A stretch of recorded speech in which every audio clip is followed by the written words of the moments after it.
Okay, great, great, great. All right, family. Shalom, Sister Olive, and shalom, Brother Bill and Sister Netta. Give me some water. All right. Sorry for the late entrance. Been having a little bit of system set up here, just trying to get everything together before we start. So I want to say shalom to the family. I hope everyone can see me clear enough and hear my voice clear enough, or wherever you are. Great, great. So who is Z981? Who is that? We need to get a proper name in here so we can relate, we can converse. Shalom, Pincus and family. Shalom, Sister Talay. Zephaniah. Shalom, shalom. Brother Benjamin. Shalom. Shalom to you, brother.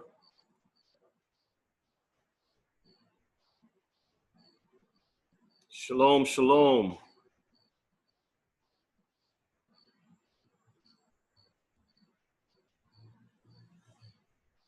Shalom to the whole family. Shalom, Sister Susanna. All right. So welcome once again, brothers and sisters worldwide, and shalom to everyone. I hope everyone has had a decent week. I know some of you all are still laboring on the plantation. Most High knows the struggles we all have to go through as Hebrews. Thank you. And we all have to try to work out our salvation. Oops. In trembling, this is kind of overflowing. Trembling and fear, or fear and trembling, whichever one comes first. A little mess. Can you give me another tissue? Let me have another one. Sorry, there's two things that is very important here. Is ice cold water and one of these right here, okay? Now, this is not for playing tennis. All right, this is not for playing tennis.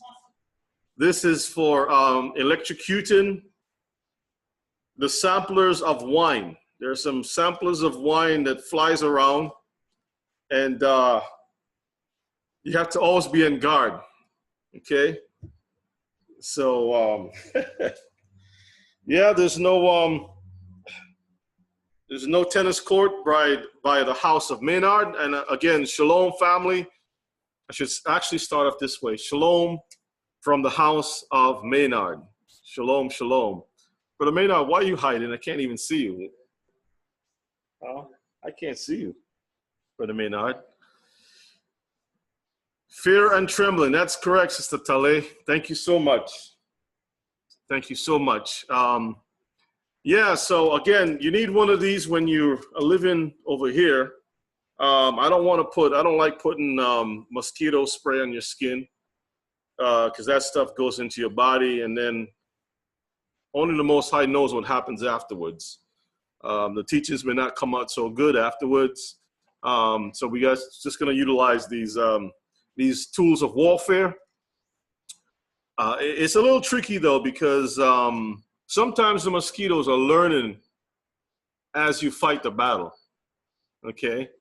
They look at the color, I believe. I don't know if they're colorblind, but they look at the color. Sometimes they'll just fly right through it. So it's something that I have to learn how to use. Like David wasn't good at using the sword of Saul. Brother Maynard will have to teach me how to use this thing here, right, Brother Maynard? Okay, hallelujah. So if you see me twitching and doing this, doing that, that's part. These are the things that you didn't see with the disciples when they went through trying to teach the Hebrews in different places. So when you read about Hebrews going down into Africa and those places, just remember you didn't have the full version of the Bible. All right, you didn't get the full one. Part of the scriptures that was not really essential is the swapping of the skeeters. All right, but yes, they were around down in Goshen. So shalom to the family worldwide, and welcome once again to another night of study. And thank you so much for being here. Lemongrass, Brother Maynard, you have a whole lot of lemongrass out there, right? Lemon eucalyptus essential oil. Okay, so what do? You just break the grass and just rub it all over your skin. Rosemary. Yeah, yeah, oh, yeah. I know that, but we don't have that here. So we have the lemongrass. Yeah, yeah. Now you see, this is what happens when you stay too long in Babylon.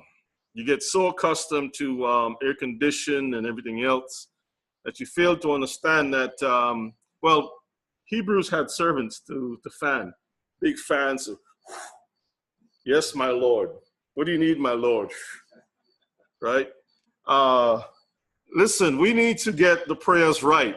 So the prayer crew, Brother Doug, Brother Obadiah, Brother Benjamin, y'all need to up it a little bit with the prayers so we can get Israel back, so we can get the servants to fan us and all those things. Okay, so you guys are not working hard enough. Okay, so I'm gonna blame you all for me having to use these devices. Okay, so brothers, you all have to do some more work, labor for the kingdom. Okay, so family, I'm so grateful to be here once again from the United States Virgin Islands, and you know, Brother Maynard, Brother Felix, Rivka, the whole family, all of our brethren down here has been warm and kind, and even some families that we haven't seen in a long time.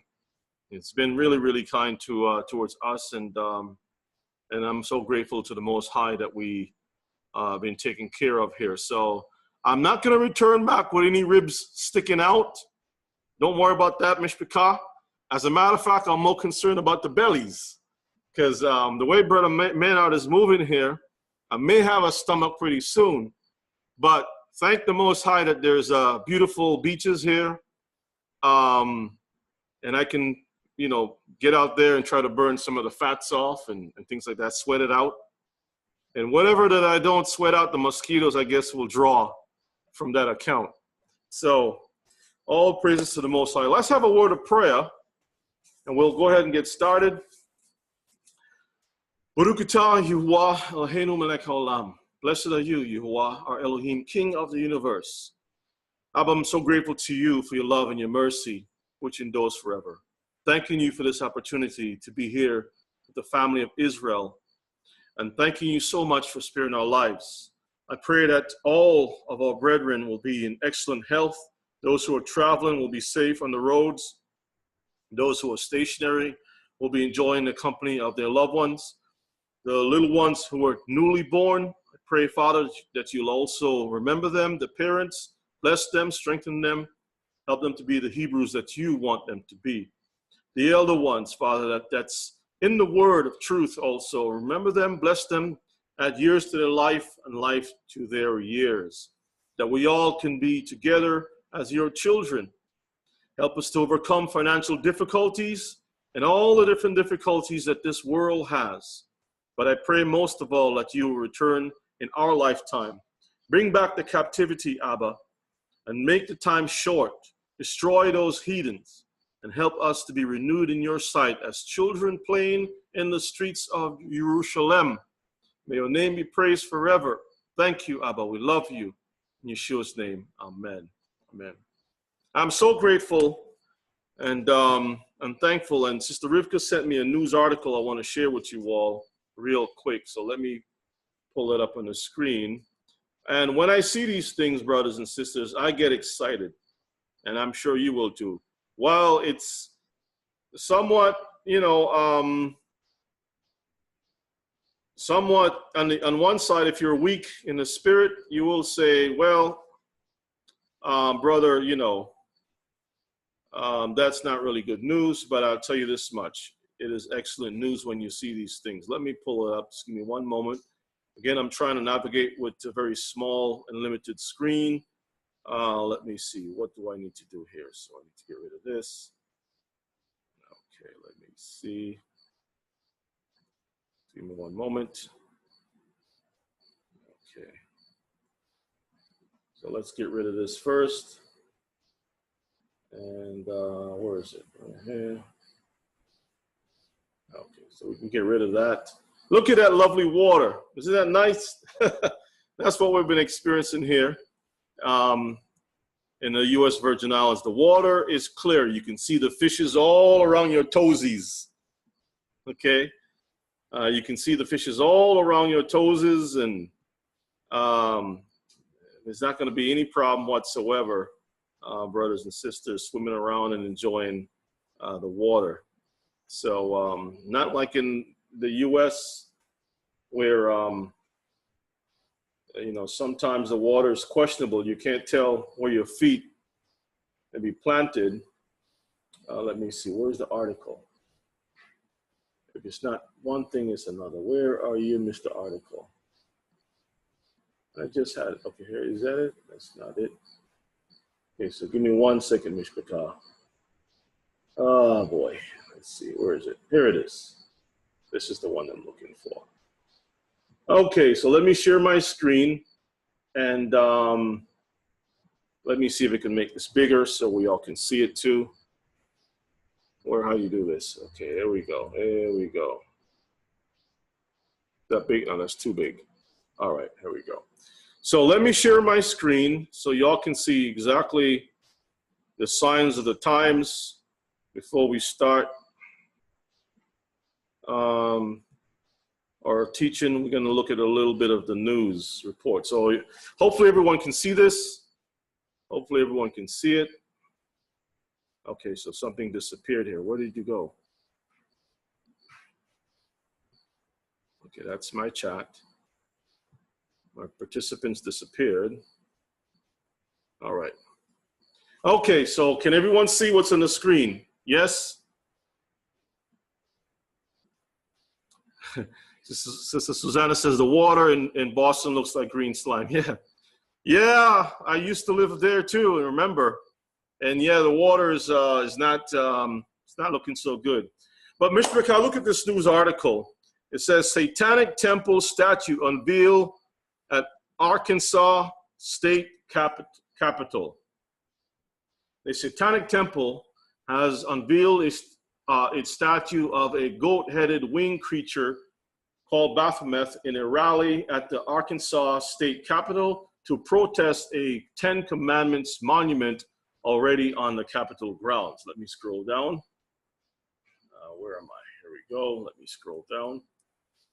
So there goes that demonic image. There goes that demonic image. Let me do this here. Oops, stay right there. And as you can see, Mishpachah, Satan is making his entrance a little more clearer for us to see. This is August 16th, 2018. And it says the Satanic Temple unveils a thing. We already read that. A winged goat creature at a rally for the first. Make it a little bit bigger. And that's a little too big. No in between that. Okay. At a rally for the First Amendment in Little Rock, Arkansas, Thursday, August the 16th, 2018. The Satanic Temple wants to install the statue on Capitol grounds as a symbol for religious freedom after a monument of the biblical Ten Commandments was installed in 2017. So we can see clearly that Satan, the Ten Commandments was not for all the other nations originally, but if they participate, they got to follow the thing to the T. Okay? The problem is that he didn't want to pick and choose what they want to keep. So the Bible says you shall have no other gods before me, right? So anyone who set up other idols should be put to death, right? Is that correct? This thing is like it's extra full for some reason. So if the scriptures is telling us that anyone who makes these idols should be destroyed, then there wouldn't be anyone to protest in Israel about, well, we need religious rights and stuff like that. So when the heathen borrows our stuff, they only borrow part of it. And unfortunately, it affects everybody because they don't have the thing right. They don't have it correct, Mishpachah. And this is the problem that we have with these heathen, always interfering with our business and trying to teach us the way of the Most High and talk about love, love, love, love, love. When the Most High shows you that when you go to the bathroom and it comes out in the right place and the right time, that is love. But when you change the course of nature, that is not love. Wickedness being around and thriving in any community is not love. The destruction of the wicked is love. Okay, everything in the right place and the right context is love. Okay, but the heathen's idea of love is, well, let them do what they want to do and you can do what you do and then we all can coexist.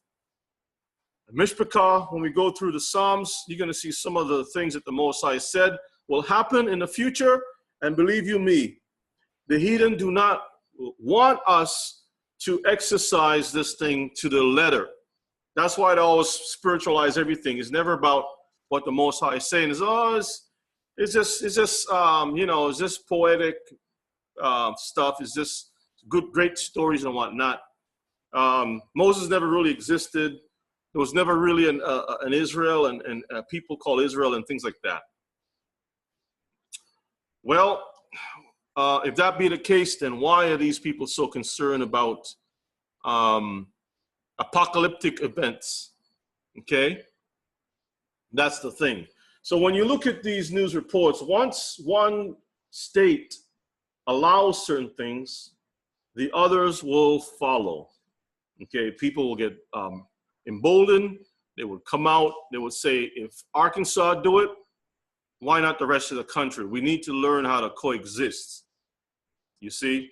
So as it was in the days of Noah, it's going to be in these last days. As it was in the time of Lot, as it was during all types of different eras, it's going to accumulate into one big heap, and then the Most High is going to put judgment upon this earth. So we give praises to the Most High, knowing that we can see the times are really here. And want to congratulate all of you all for your prayers, because this is what we need. We need to pray that the Most High will make the time short. And you can't have a short time with everything looking like we're already in the Garden of Eden. The Bible doesn't teach that. Okay, the wicked will do more wickedly. That's what the Bible says.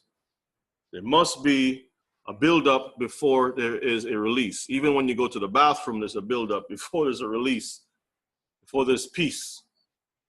And nature teaches us, even in those simple understandings, the way of the kingdom, way of the Most High. So let's get right into our studies. So we're going to go through, let me shrink this down just a little bit. Get rid of this right here. And let's get right into our scrolls. So we're going to go into the book of Psalms, brothers and sisters. And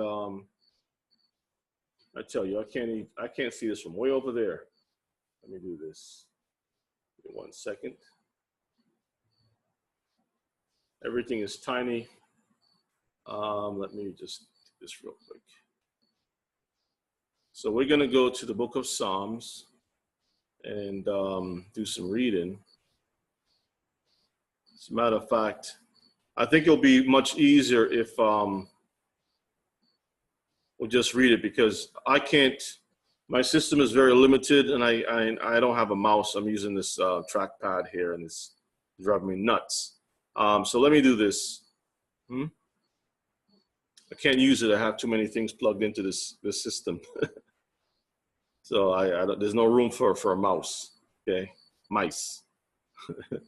So let me do this, Mishpachah. I'm going to have to just close out the Bible. So we all just going to have to read directly from here. It's just difficult to go back and forth. It's just going to waste a whole lot of time. So let me just close this out. And just going to go through the scriptures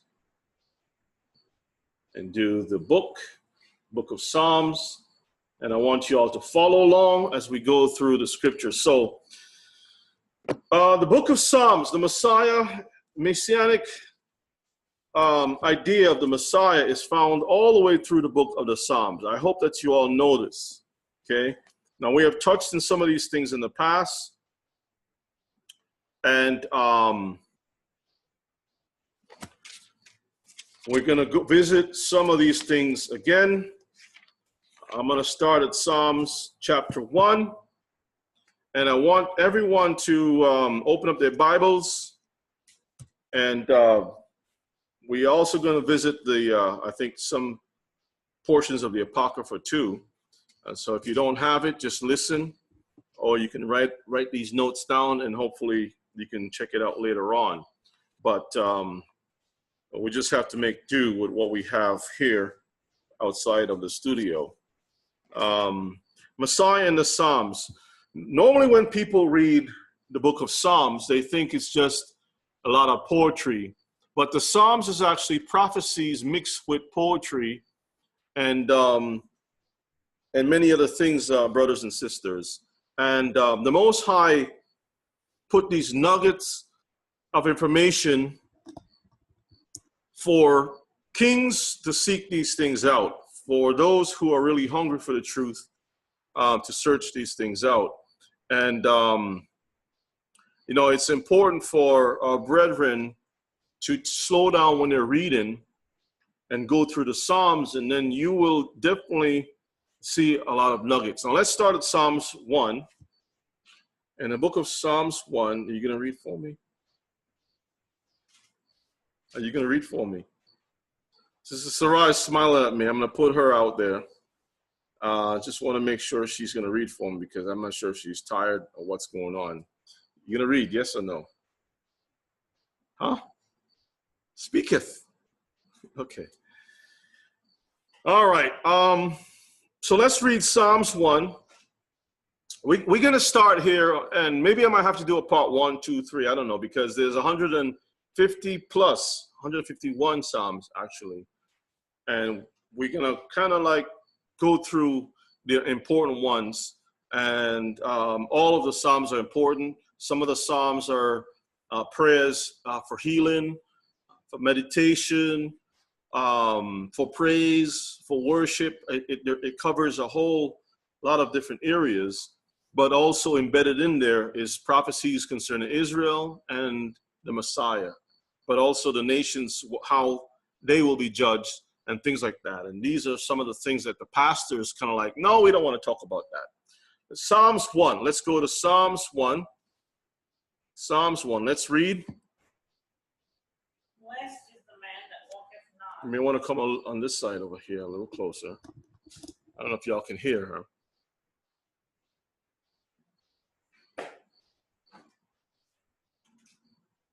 Come on, Sister Sarah. Come on, Sister Sarah. It says, blessed is the man that walketh not in the counsel of the ungodly. Now, it's talking about a man who doesn't walk in the counsel of the ungodly. Now, the Messiah himself was one who didn't walk in the counsel of any ungodly. So let's continue on. Let's see if this has anything to do with the Messiah also. Because it's not just talking about Hebrews, because the Messiah was a Hebrew, is a Hebrew, and will return as a Hebrew. Okay, otherwise he's not the Messiah. Okay, there's no Gentile Messiahs. Read. Nor standeth in the way of sinners, nor sitteth in the seat of the scornful.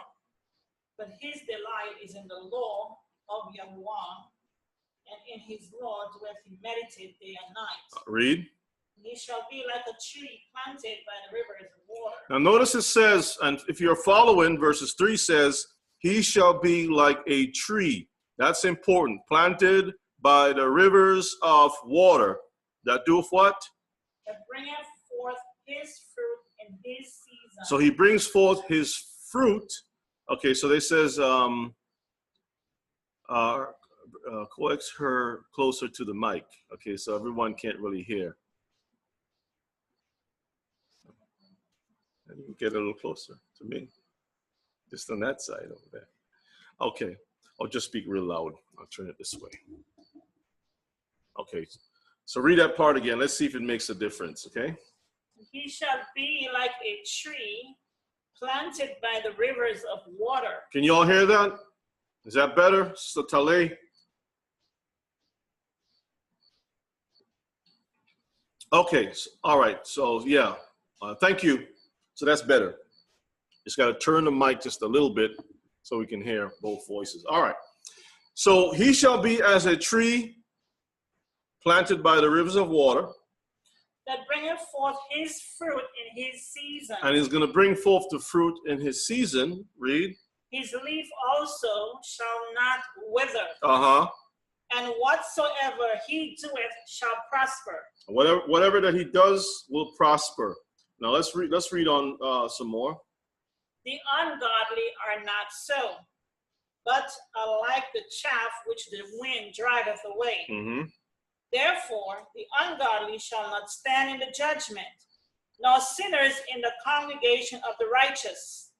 For Yah knoweth the way of the righteous, but the way of the ungodly shall perish. So the way of the ungodly will definitely perish. Now let me look at something. Let's back up just a little bit. So it mentions about this man will be as a tree planted by the rivers of water.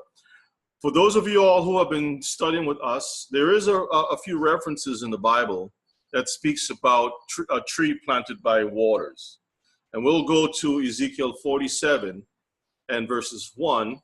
So keep your finger on Psalms 1, and let's switch up to Ezekiel 47. We'll read verses 1, and just to kind of introduce you to some of the Messianic concepts that we have in the Bible. So a precept must be upon precept, here a little, there a little, line upon line, stuff like that. The Most High designed the scriptures so we can search things out. And so in the book of Ezekiel 47 and 1, let's see what it says. Afterward, he brought me again unto the door of the house. Uh-huh. And behold, the waters issued out from under the threshold of the house eastward. Okay, you can stop there. When you have some time, brothers and sisters, do the previous chapters, and you'll see that the Messiah has entered into this place, which is the temple, the house of worship. That's the temple. And he's in the temple, and water is coming out from this temple. But when you let's skip on down to verses 5 real quick. Afterward, he measured 1,000, and it was a river, and I could not pass over. So Ezekiel has seen this prophecy about the Messiah returning back to the temple. And then there's this water that comes out from the temple, and the water flows, okay? And he's saying that the water was so high he couldn't pass over. Let's skip on down to verses 12, okay? And by the river, upon the bank thereof. So by the banks of the river. On this side and on that side shall grow all trees for meat, whose leaf shall not fade, neither shall the fruit thereof be consumed. It shall bring forth new fruit according to his months, because their waters they issue out of the sanctuary, and the fruit thereof shall be for meat, and the leaf thereof for medicine. So when you read Psalms 1, it equates a man as a tree. But let's see if the Messiah is also noted to be a tree. But before we do that, let's go to Revelations 22, verses 1 and 2. Revelations 22, verses 1 and 2. So this man who is as a tree planted by the rivers of water, bringing forth the fruit in the season. We find it in Ezekiel. There's a man who is the Messiah, who is in a temple, and there's a tree coming out, by the waters. It's a beautiful thing, Mishpachah. It's all Hebraic thought and thinking, okay? Revelations 22, verses 1 and 2, let's read. And he showed me a pure river of water of life, clear as crystal, proceeding out of the throne of Yahuwah and of the Lamb. So you see where it's proceeding out of? The Lamb, that's the Messiah, right? Let's read on. In the midst of the street of it, and on either side of the river, was there the tree of life, which bare 12 manner of fruits, and yielded her fruit every month. I've kind of questioned this verse a little bit, because if you look at the reading, it doesn't make any sense. How do you have a tree? It says tree. It didn't say trees, but Ezekiel says trees, right? Does Ezekiel say trees? But this one says, verses 2, in the midst of the street of it, and on either side of the river, in the midst of the street, and on either side of the river, two sides of the river, there was the tree of life. Now that's interesting. The tree of life on both sides. How can you have one tree on both sides? What about if the tree is like this? The feet of the tree is like this. It's just one tree, and the river is flowing this way, but part of the tree is on that side, and part of the tree is on that side.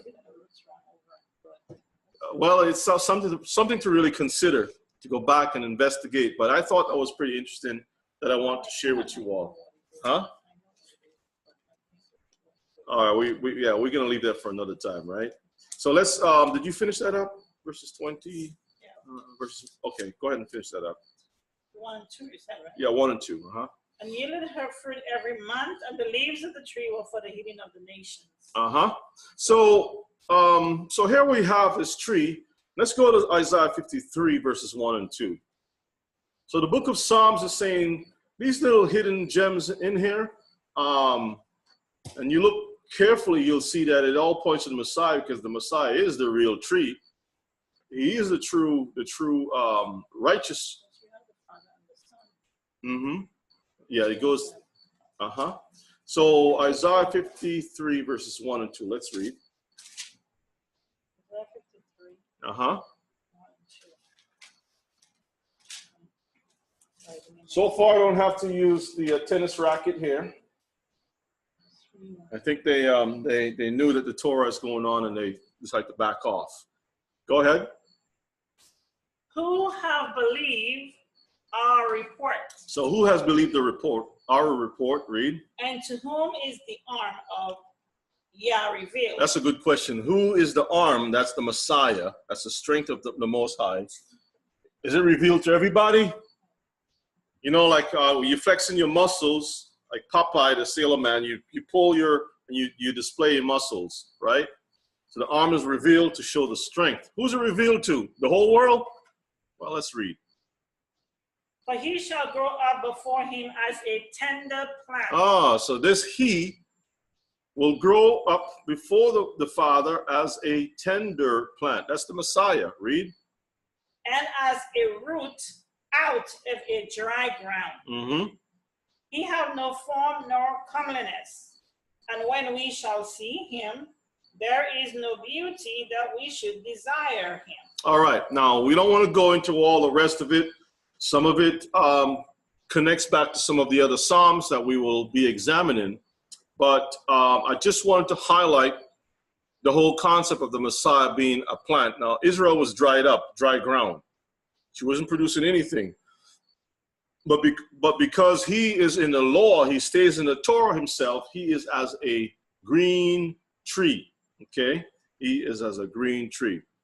Let's get Daniel 4, and we'll pick it up at verses 10. I want to show you another Messianic concept in the book of Daniel, chapter 4, and we'll start at verses 10. Daniel chapter 4, and we'll start at verses 10. Now, remember when we were teaching about the role of the Messiah? The Messiah takes the scriptures is as a script, like a movie script, and the characters of the Bible, the people of the Bible, they are actors acting out the role the Messiah has given them. The director has given them to play. Sometimes we focus upon the good guys, you know, Hebrews and stuff, as, you know, just fulfilling the role of the Messiah. But sometimes what we call the bad guys themselves are actually fulfilling another side of the Messiah. What I mean by that, for example, Nebuchadnezzar himself was fulfilling the role of the Messiah from the aspect or the side or the point of rulership over multitudes of nations. Okay, or Nebuchadnezzar was called the King of Kings. All right, so he's like the strong man, acting the role of the Messiah, the strong man on another side. If you want to see that concept, keep your finger there for a second. Let's go to Genesis chapter, where is it? 14, I think it is. That concept is seen in Genesis chapter, I think it's 14, yeah, 14. Genesis 14:1, you can see the concept of the kings who, what you call vassal kings, who serve a king of kings, okay? So you got a king of kings and these vassals serve. They got to pay taxes to the main king. Let's read Genesis 14, verses 1. We'll read from there, okay? And it came to pass in the days of Amraphel, king of Shinar, Arioch, king of Elasar, Chedorlaomer, king of Elam, and Tidal, king of Nation. That these men war with Barak, king of Sodom, and with Bishar, king of Gomorrah, Shinab, king of Admar, and Shemebar, king of Zeboim, and the king of Bela, which is Zoar. Skip on down to verses 4. 12 years they served Chedorlaomer, and in the 13th year they rebelled. So this Chedorlaomer was like a king of kings. And notice it says they served him for 12 years, but in the 13th year, this is why 13 is always, in the Hebraic idioms or Hebraic concept, it's regarded as the number of rebellion. Okay? Rebellion. So in the 13th year, they rebelled from him. Okay? And let's read on verses 5, just a little bit more. And in the 14th year came Chedorlaomer and the kings that were with him, and smote the Rephaims in Ashtaroth, Karnaim, and Zuzim in Ham. All right, you can stop.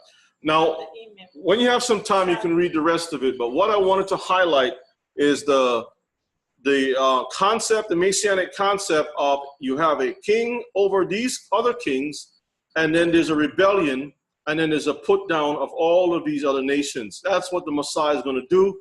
When we go into Psalms 2, we'll look at some of that that understanding too, okay? Because the same thing is found in the book of Revelations. When Satan is going to be bound, they're going to have to serve, the nations are going to have to serve the Messiah.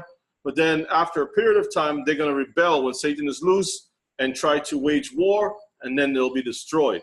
So really early in the beginning, we can see these concepts of a king over many kings. So getting back to Daniel 4, and we'll read from verses 10, okay? So now Nebuchadnezzar is a type of the Messiah with an iron fist, okay? Go ahead and read. Verses 10. These were the visions of my head in my bed. I saw and behold a tree in the midst of the earth, and the height thereof was great. The tree grew and was strong, and the height thereof reached unto heaven, and the sight thereof to the end of all the earth. So this man was having a dream about this particular tree that was great and mighty, okay? Continue. The leaves thereof were fair, and the fruit thereof much. Notice the language, it goes into leaves and fruit. All right, go ahead. And in it was meat for all. the beasts of the field had shadow under it, and the fowls of the heaven dwell in the boughs thereof. That's the other nations. Those servant nations, they are subservient to this King of Kings. Read. And all flesh was fed of it. See that? So this is the concept of the Messiah. Now, when you read the rest of it, you'll see how Nebuchadnezzar had lifted up himself. And then when we get down to, let's read verses 13. Let's read some more. I saw in the visions of my head upon my bed, and behold, a watcher and a holy one came down from heaven.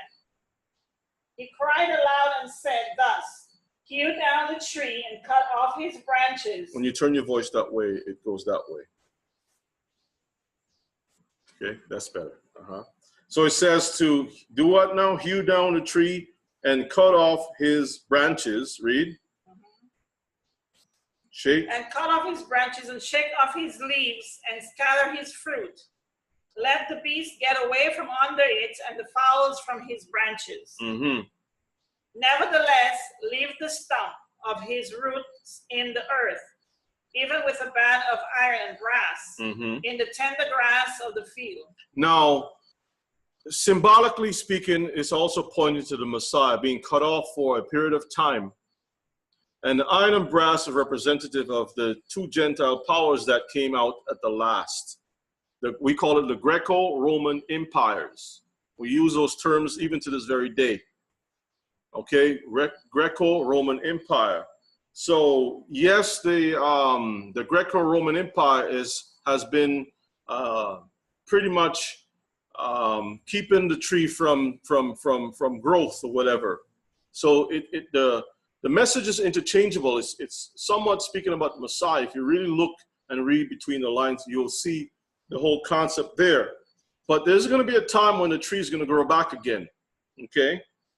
And one side is showing you Nebuchadnezzar, who boasts himself. But remember, the Most High took his spirit and placed upon this man to act in his position over all these nations, to also put in check or keep in check wicked Israel.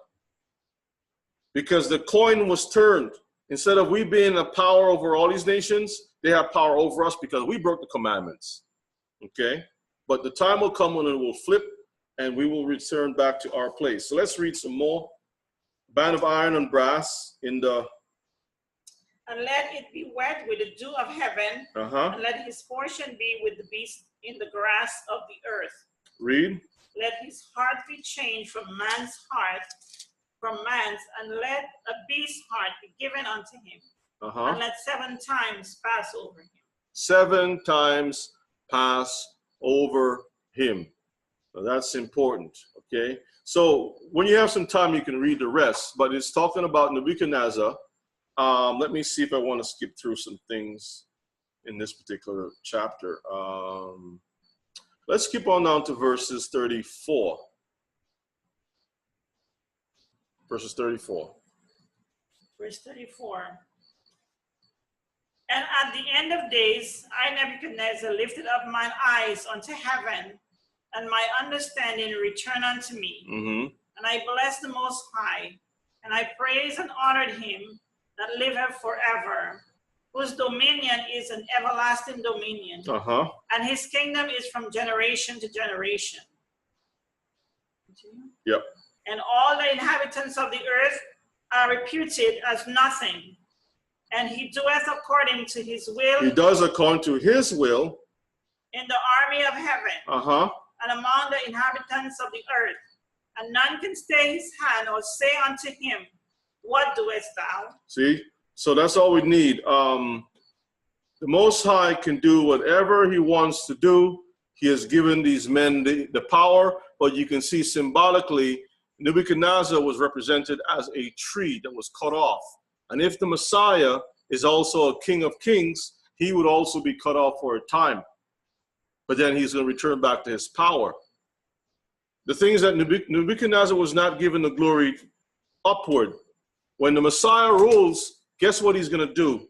He's going to do everything in righteousness, giving the glory to the Father. Therefore, his kingdom will never be cut off because he always glorifies the Father. Now let's look at another one. Now we're going to go to Psalms 2. Let's go to Psalms 2. I'm going to read, and we'll do a little comparison also.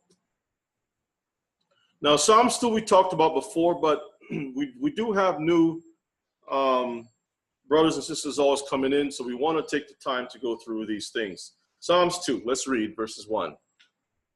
Why do the heathen rage and the people imagine a vain thing? So the question is, why are these people trying to do the impossible?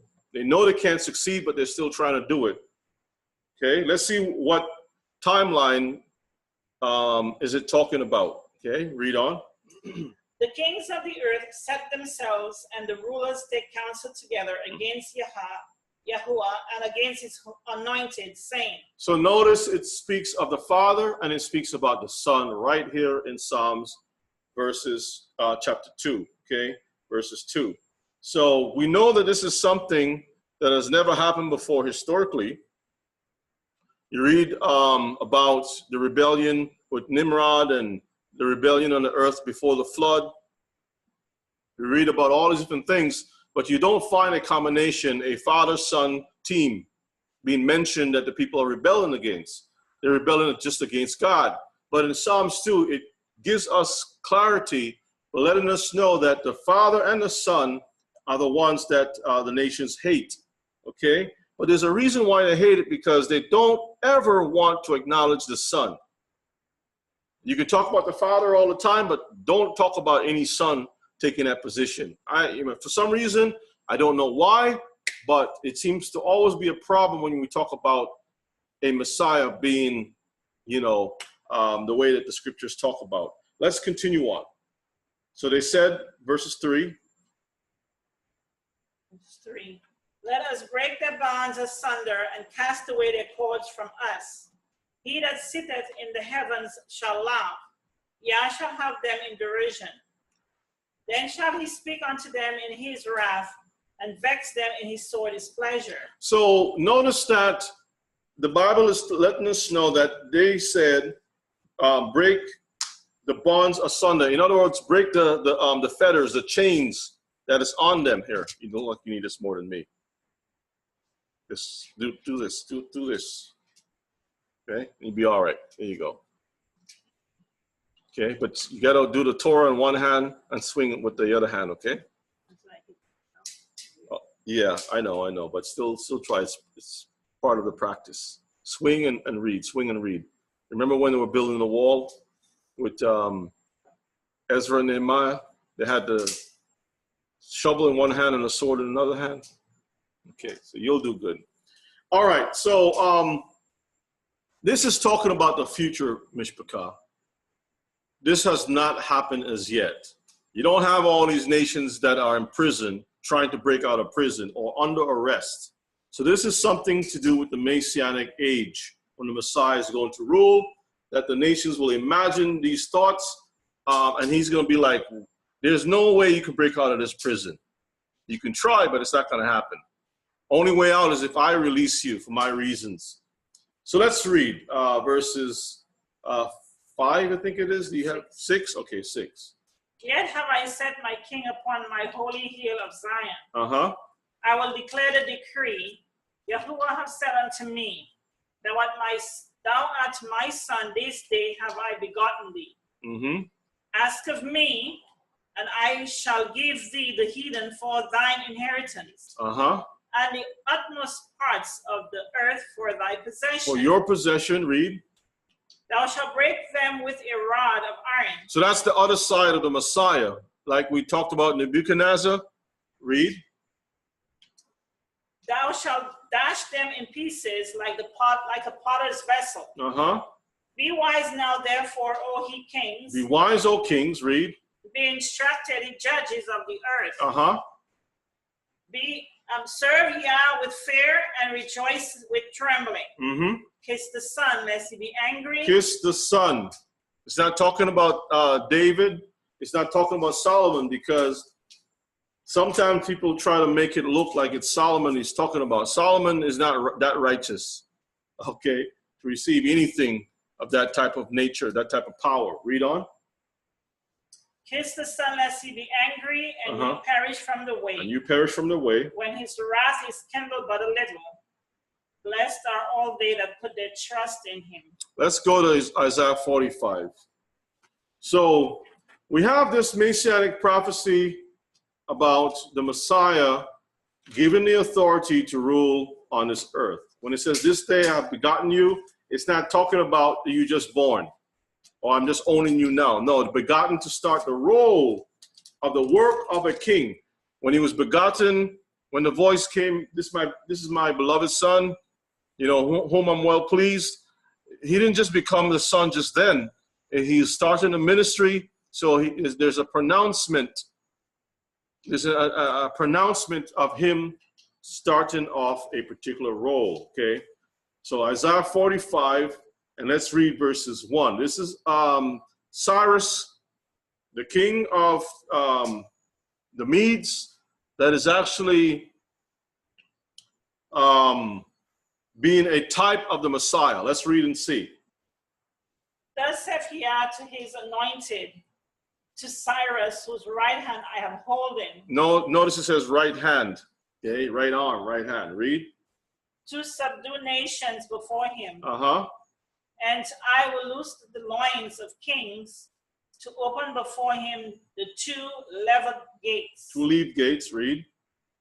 And the gates shall not be shut. See that? The gates will not be shut. Does that sound familiar? Read on. And I will go before thee and make the crooked places straight. So the Most High is going to be using this king, and there'll be some straight paths before him. Doesn't it sound like it's Messianic? Let's read on. I'm sorry. Brass. Let's keep the eyes on the prize. Read. I will break in pieces the gates of brass and cut in sunder the bars of iron. Notice the same language used for Nebuchadnezzar. Okay? Brass and iron. Look at the order. The brass first and iron. Greece, Rome, same thing. Okay? The last two that are still somewhat today. But read on. There's more to that. And I will give thee the treasures of darkness and hidden riches of secret places. Does that sound like the Messiah? Because the Messiah is the one that was able to bring out secret things. I mean, it's talking about Cyrus, but really it's not about Cyrus at all. It's speaking about the Messiah, the deep and secret things. Read on.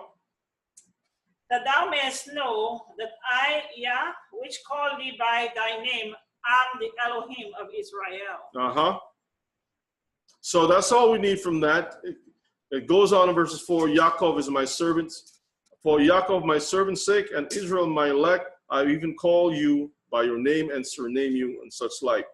But it starts off with advertising or pronouncing Cyrus as anointed. That means Messiah. Okay? And Cyrus was given the power to crush and destroy and to bring in check the other nations, because the Most High willed it to be so for that time. Let's get back into the Psalms. As a matter of fact, Psalms 5. Let's go to Psalms 5. Psalms 5. Now, I could go into Psalms 3 and Psalms 4, but we're going to skip through some of the Psalms for time's sake. Psalms 5. Let's read. Let me see where we want to. Yeah, start from verses 1. Give ear to my words, O Yah, consider my meditation. Hearken unto the voice of my cry, my King and my Elohim, for unto thee will I pray. My voice shalt thou hear in the morning, O Yah. In the morning will I direct my prayer unto thee, and will look up. For thou art not an Elohim that have pleasure in wickedness, neither shall evil dwell with thee. The foolish shall not stand in thy sight. Thou hatest the workers of iniquity. You hate all the workers of iniquity. All workers of iniquity. Thou shalt destroy them that speak leasing. Yah will abhor the bloody and deceitful man. But as for me, I will come into thine house in the multitude of thy mercy. And in thy fear will I worship toward thy holy temple. Now this actually points to the Messiah, because even though David is saying these words, okay, it is actually the Messiah who is righteous enough to be the one to enter into the temple. We'll see some of that too. Let's read on. Lead me, O Yah, in thy righteousness because of mine enemies. Make thy way straight before my face. Make your way straight. Now remember, Cyrus is also, it mentions about Cyrus about the path being straight. Okay, read on. Because of my enemies, make thy way straight before my face, for there is no faithfulness in their mouth. The inward part is very wickedness. Their throat is an open sepulchre. It's a grave. They flatter with their tongue. Destroy thou them, O Elohim. Let them fall by their own counsel. So in Psalms 2, it speaks about the people had their counsel of trying to start an insurrection against the kingdom of Elohim. And David is saying here, prophetically speaking about the Messiah, that the people will fall by their own counsel. Okay? Let's see what happened here. Cast them out in the multitude of their transgressions, for they have rebelled against me. You see that? They have rebelled against the Most High. Read. But let all those that put their trust in thee rejoice. Let them ever shout for joy, because thou defendest them. Let them also that love thy name be joyful in thee. For thou, Yah, will bless the righteous with favor. Will thou compass him as with a shield. So the Most High will also protect Israel. He will compass Israel with a shield. Right now, we are kind of like vulnerable, and the enemies are taking advantage of us. Now, I would like to do something here. Let me see if I want to go to this one.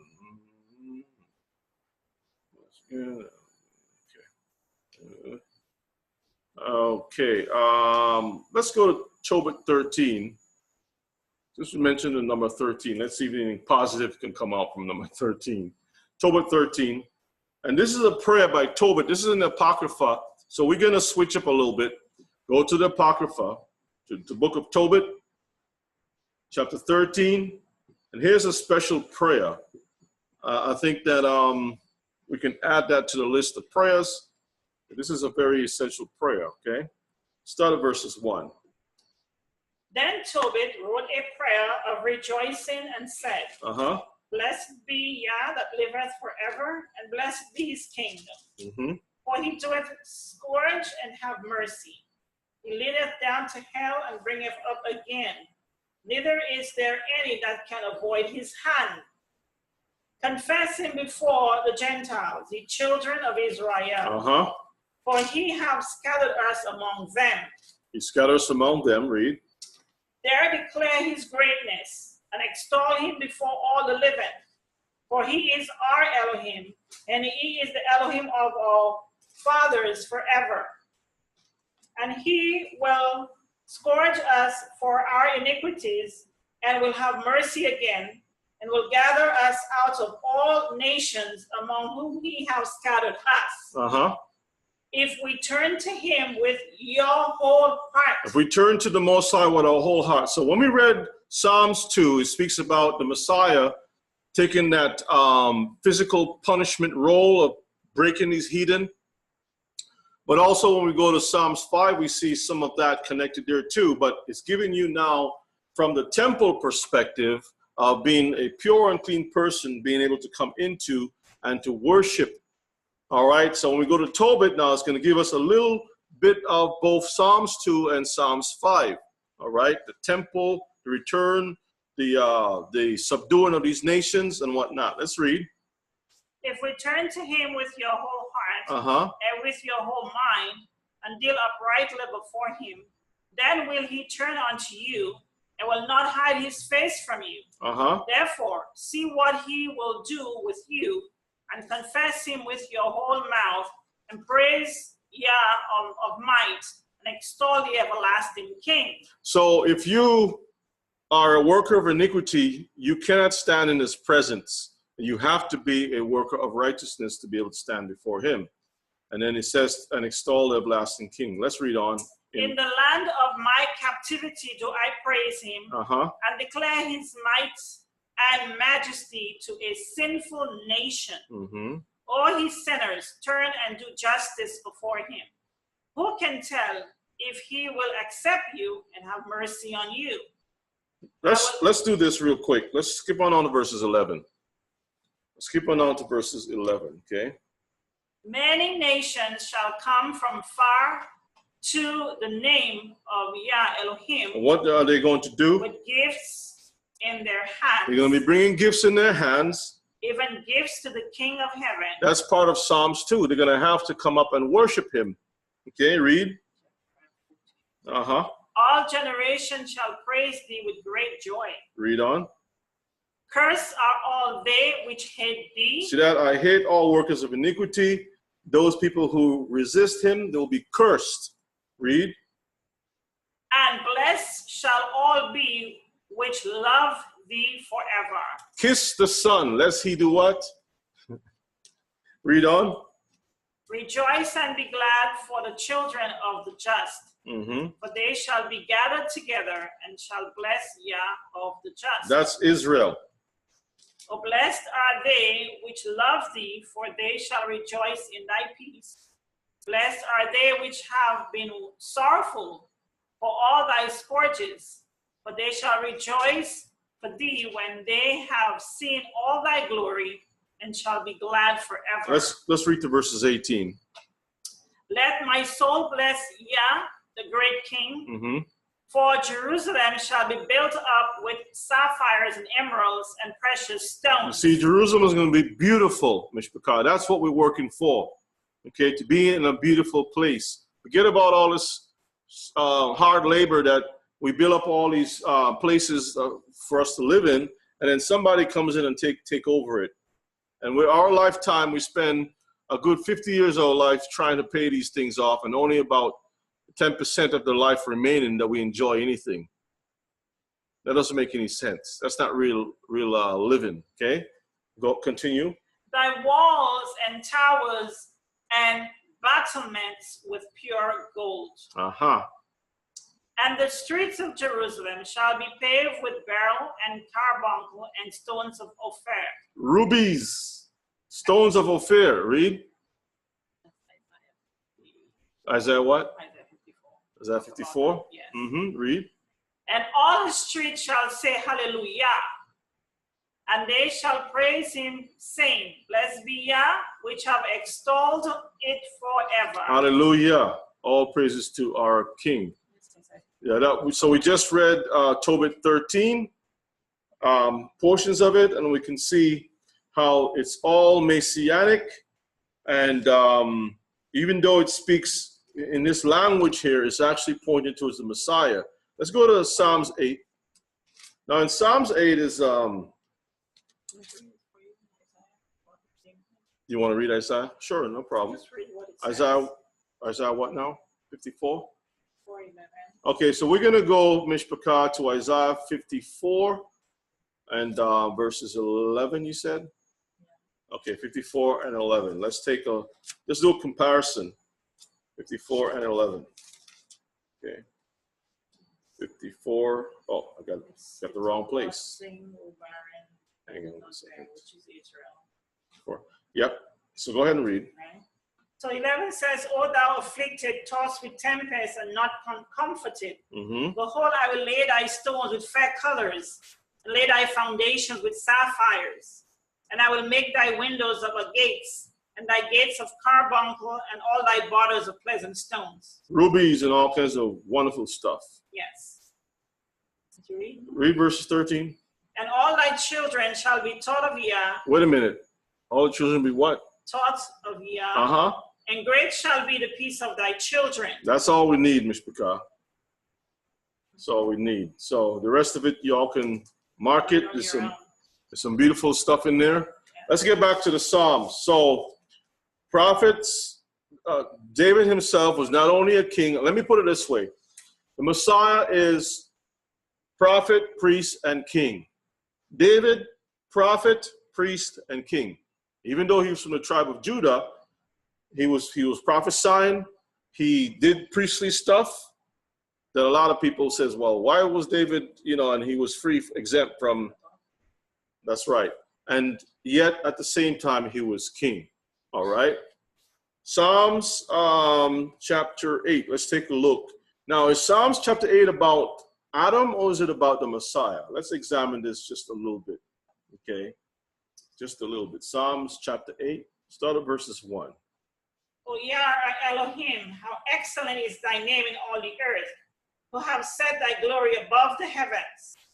Out of the mouth of babes and suckling thou hast ordained strength, because of thine enemies, that thou mightest still the enemy and the avenger. Now, we know that Messiah himself had quoted this, right? Yes. So there's a connection. Let's see if we can get some more out of this Psalms. Verses 3. When I consider the heavens, the work of thy fingers, the moon and stars, which thou hast ordained. What is man that thou art mindful of him, and the son of man that thou visited him? So now it's talking about man a little bit. Let's see.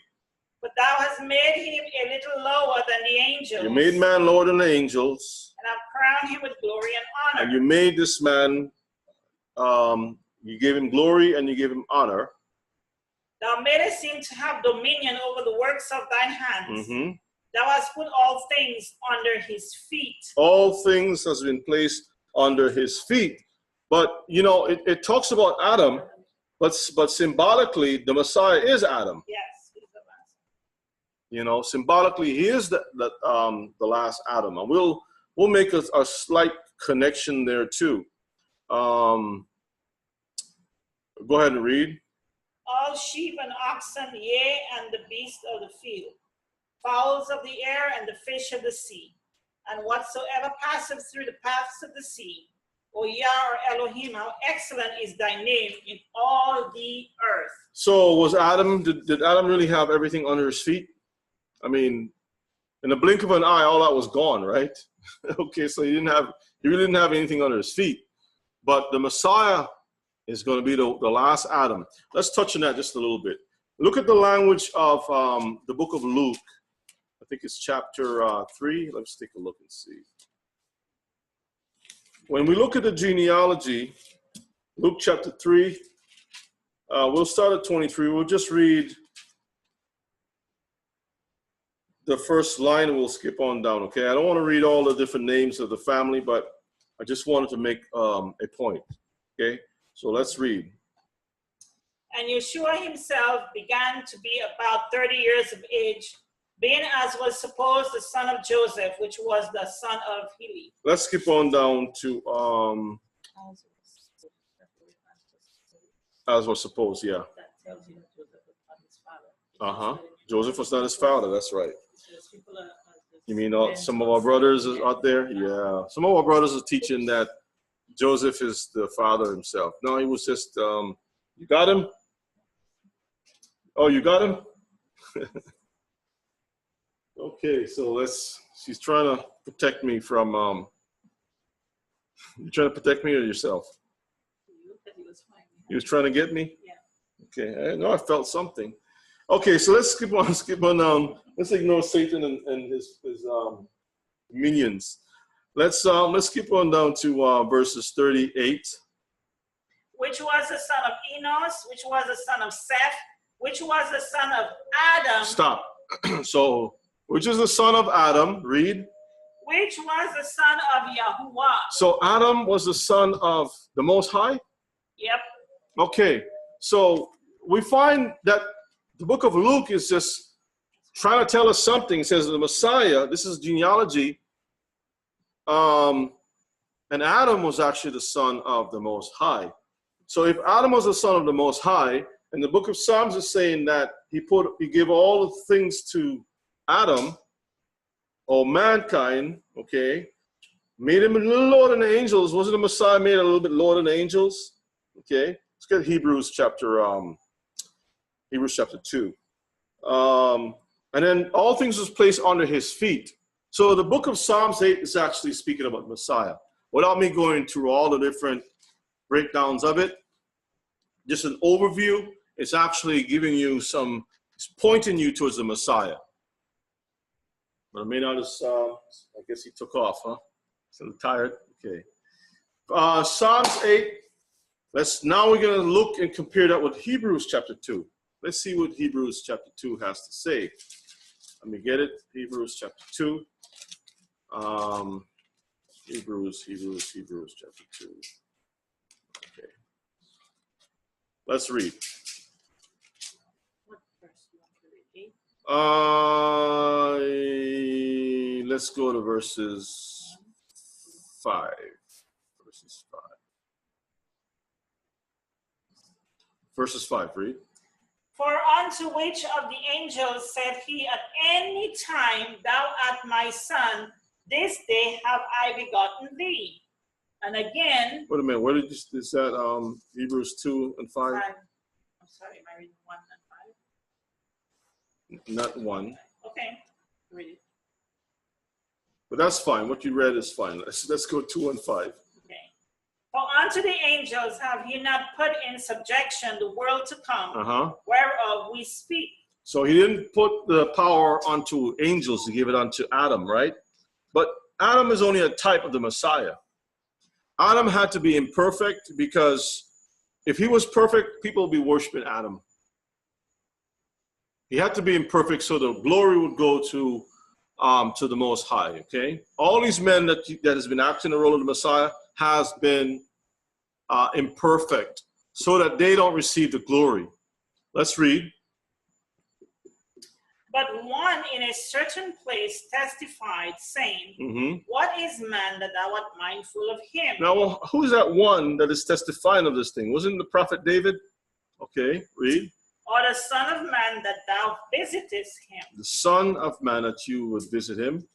Thou hast made him a little lower than the angels. Thou crownest him with glory and honor, and didst set him over the works of thine hands.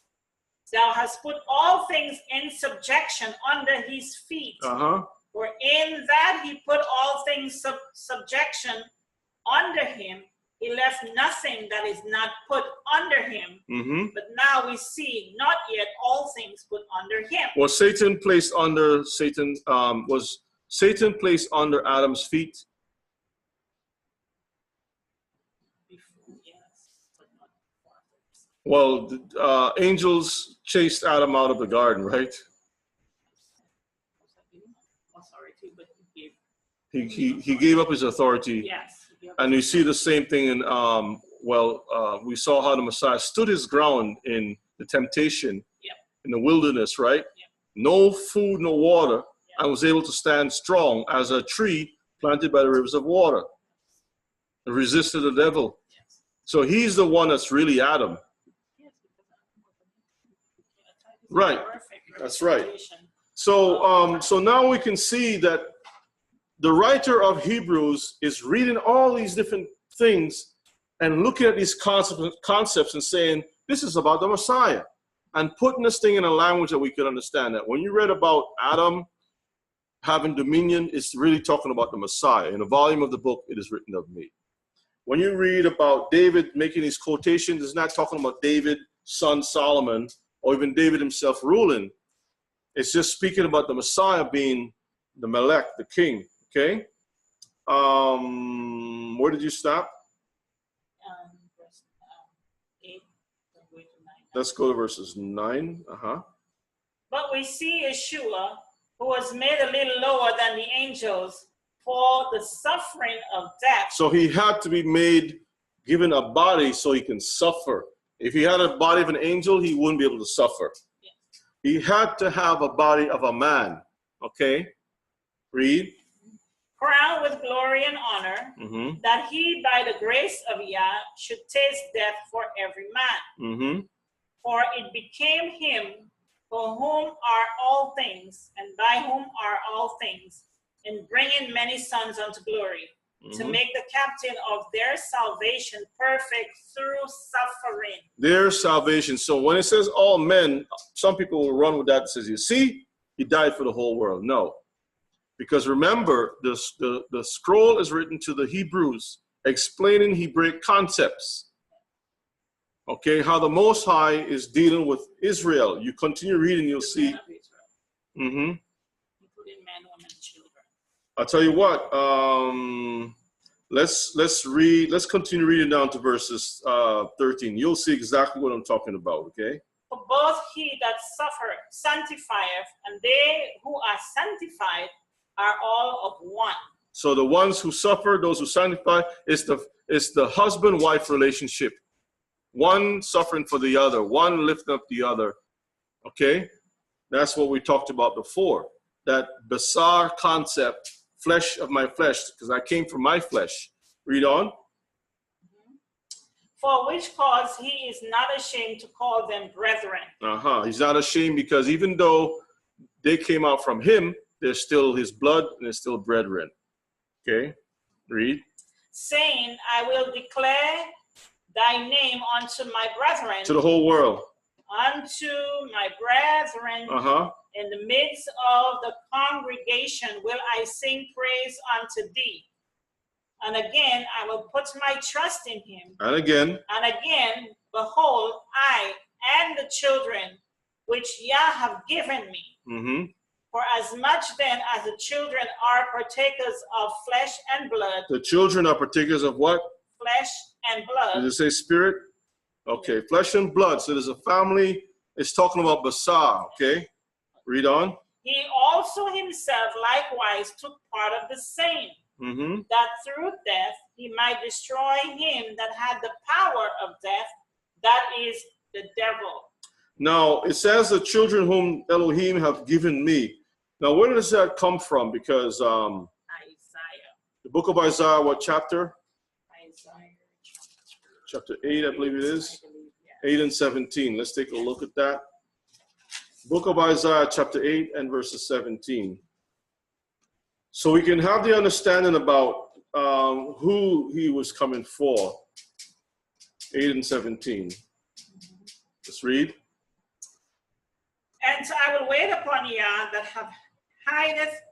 hideth his face from the house of Jacob, and I will look for him.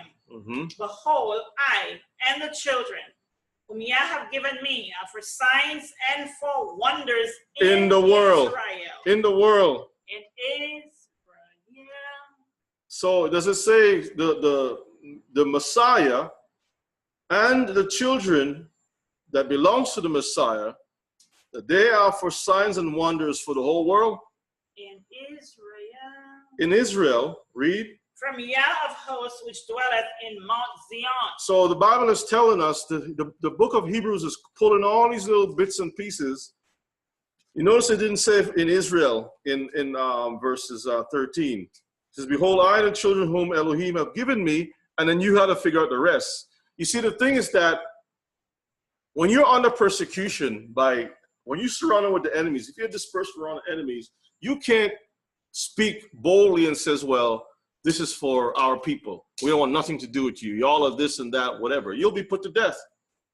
It's going to be a conflict of interest with different constitutions and governments. So you have to put a little bit of the information, like a code, and you have to be versed enough in the Torah to complete the rest of this information. So you know what the person, in other words, he's pointing and telling you, well, I don't want to draw the whole thing out so that people would know our business. I'm going to just give you a little clue, and you can take that, and you know exactly where to go. You want to say something? Yes. Go ahead. The letter was written to Hebrews. Very plain. It's very simple. It wasn't written to the whole world. A letter to the Hebrews. Letters to the Hebrews, but sometimes you got to break it down because we have Hebrews who, if you say the cat is black with some spots, they're saying it's orange. In their minds process things a little different, even though it's written the way it is. Let's leave that. Let's go back to the Psalms. Let's go to Psalms 9. So, when we look at it, we can see that it's talking Hebraically about the Messiah in such a way. Okay? Psalms 9. Let's see what we can find in this one. Okay, so in this one it talks about, let's see what we want to read. Let's see. Okay, let's read from verses 1. I will praise you. I will praise thee, O Yah, with my whole heart. I will show forth all thy marvelous works. I will be glad and rejoice in thee. I will sing praise to thy name, O thou most high. When my enemies are turned back, they shall fall and perish at thy presence. At the presence. So the presence is the future. Okay, that's the kingdom to come. Read. For thou hast maintained my right and my cause. Thou sattest in the throne right, in the throne judging right. Thou hast rebuked the heathen. Thou hast destroyed the wicked. When has this happened yet? So we're still waiting for this, Mishpachah. Read. Thou hast put out thy name forever and ever. Thou hast what? Put out their name forever and ever. It says he has blotted out their name. Put out means to blot out their name forever and ever. So the blotting out has to be in a book. There must be a book written that you can put something out. The names of the heathen. Okay, so let's read some more, and we'll jump to another place. In actuality, he's already done it, you know, because what is written cannot be undone. That's correct. Let's continue on. O thou enemy, destruction hath come to a perpetual end, and thou hast destroyed cities; their memorial is perished with them. But Yah shall endure forever. He hath prepared his throne for judgment. He shall judge the world in righteousness. He shall minister judgment to the people in uprightness. Okay. Yah also will be Finish it. Yah also will be a refuge for the oppressed, a refuge in times of trouble. And they that know thy name will put their trust in thee, for thou, Yah, hast not forsaken them that seek thee. Read. Sing praises to Yah, which dwell in Zion. Declare among the people his doings. So notice it says he's dwelling in Zion, right? Yes. That's the kingdom to come. Read. When he maketh inquisition for blood. So inquisition for blood, he's opened up the records and he's checking to see the crimes that the nations have committed against his people. This is why this text is Messianic. But you see, the churches will run over this stuff because they don't want to face the music. All right, let's read. Well, it's actually against him. He forgetteth not the cry of the humble. Have mercy upon me, O Yah. Consider my trouble, which I suffer of them that hate me. Thou that liftest me up from the gates of death, that I may show forth all thy praise in the gates of the daughter of Zion. I will rejoice in thy salvation. The heathen? The heathen are sunk down in the pit that they made. In the net which they hid, in there is their own foot taken. See that? Yahuwah is known by the judgment which he executeth. The wicked is snared in the work of his own hands. Higion, Selah. The wicked shall be turned into hell. The wicked will be turned into hell. And all the nations that forget Yahuwah. For the needy shall not always be forgotten. The expectation of the poor shall not perish forever. Arise, O Yah, let not man prevail. Let the heathen be judged in thy sight. What is the expectation of the poor? When you have people with their hands out begging for some justice, justice, I mean, I'm working hard. I do all this stuff and I can't seem to make two ends to meet. It's a struggle for me. And so the cry, he says, my ears are open unto the needy always. And Israel is definitely needy, right? Now, I know there are other peoples in the world who have suffered a lot, and the Most High will deal with them according to his will. But let's read on. Put them in fear, O Yah, that the nations may know themselves to be but men. Selah. Hallelujah. Now let's go to Revelations 3 and 5. Because it talks about judgment, judging the nations, putting some people into hell. It talks about blotting names out. Now this is, again, prophetical. Can we see that in the book of Revelations? Absolutely. We're going to go to chapter 3, verses 5, to identify that there is one who's the Messiah who has this book called the book of life and things like that, or the Lamb's book. 3 and 5, let's see what it says. He that overcometh, the same shall be clothed in white raiment. Uh-huh.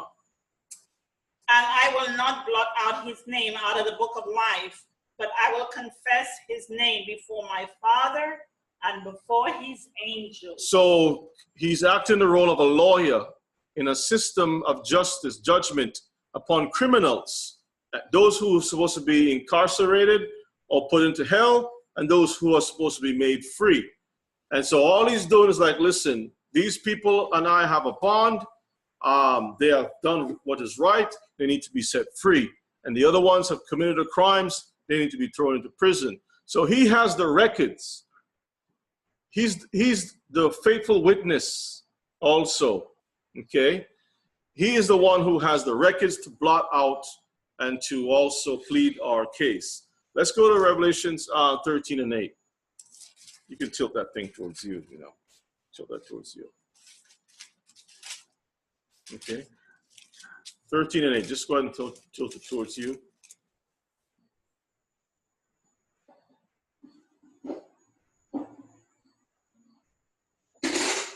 Uh-oh. Don't break it now. Uh-oh.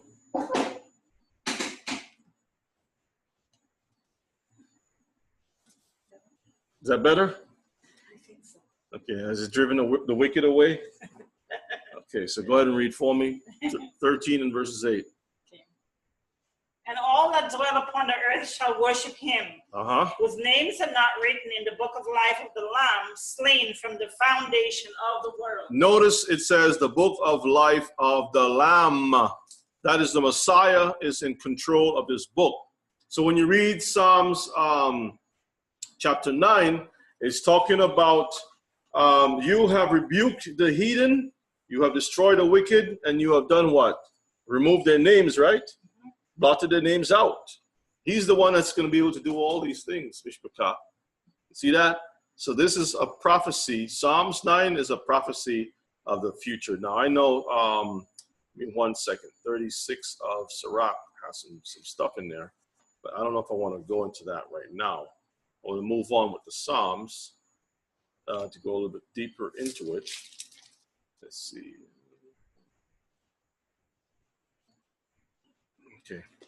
Okay, so let's get 1 Corinthians 15 and 26.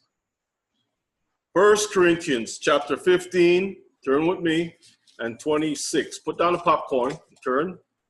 1 Corinthians chapter, what did I say? 15 and what verse? 20 and 6.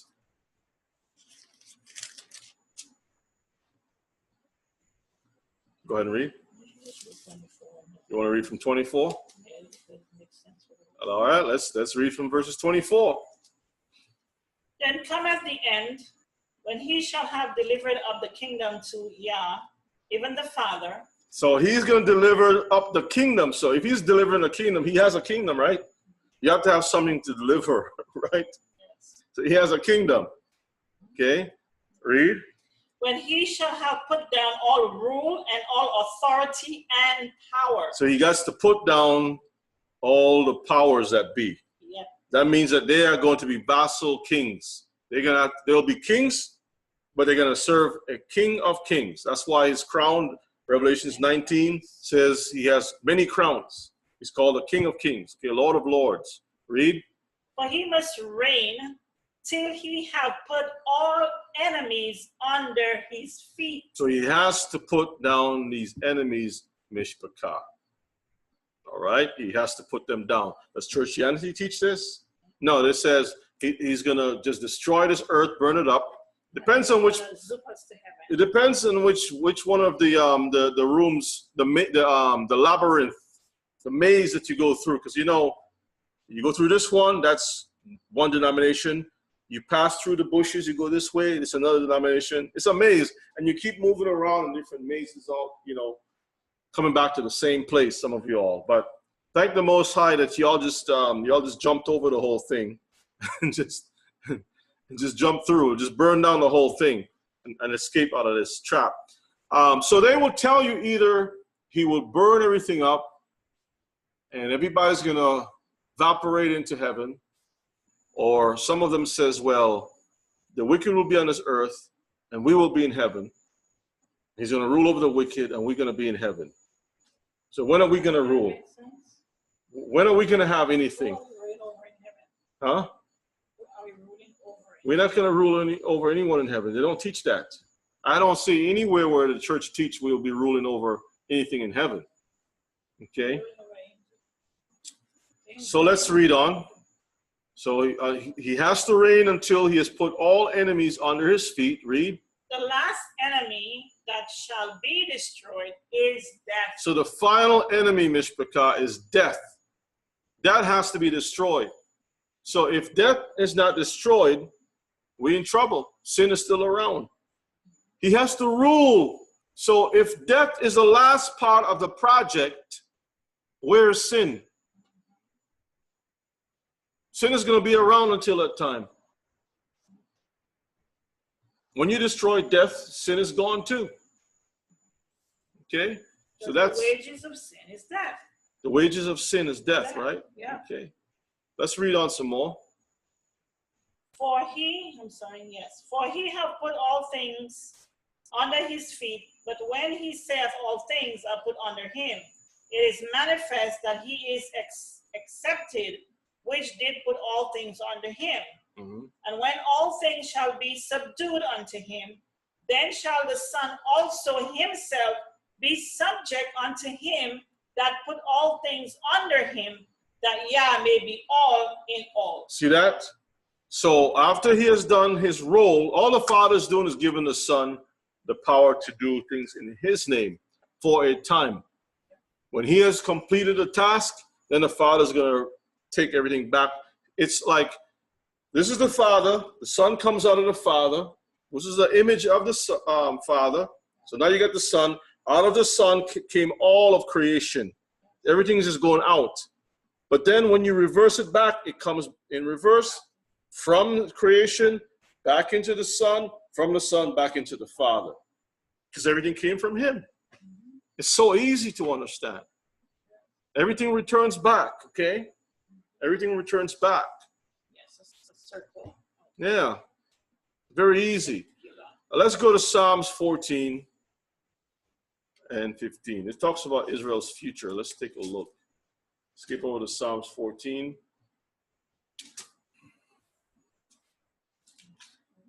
Future of Israel. So the fool is talking, running their mouth, saying there's no God, and things like that. Let's start at verses 4. The fools have said all kinds of nonsense, but let's start at verses 4. Have all the workers of iniquity no knowledge? Why do the heathen rage and think vain? Okay, read on. Who eats up my people as they eat bread, and call not upon Yahuwah. Mm-hmm. There were they in great fear. Yah is in the generation of the righteous. He have shamed the counsel of the poor, because Yah is his refuge. Read. Oh, that the salvation of Israel will come out of Zion. The salvation of the world was come out of Zion.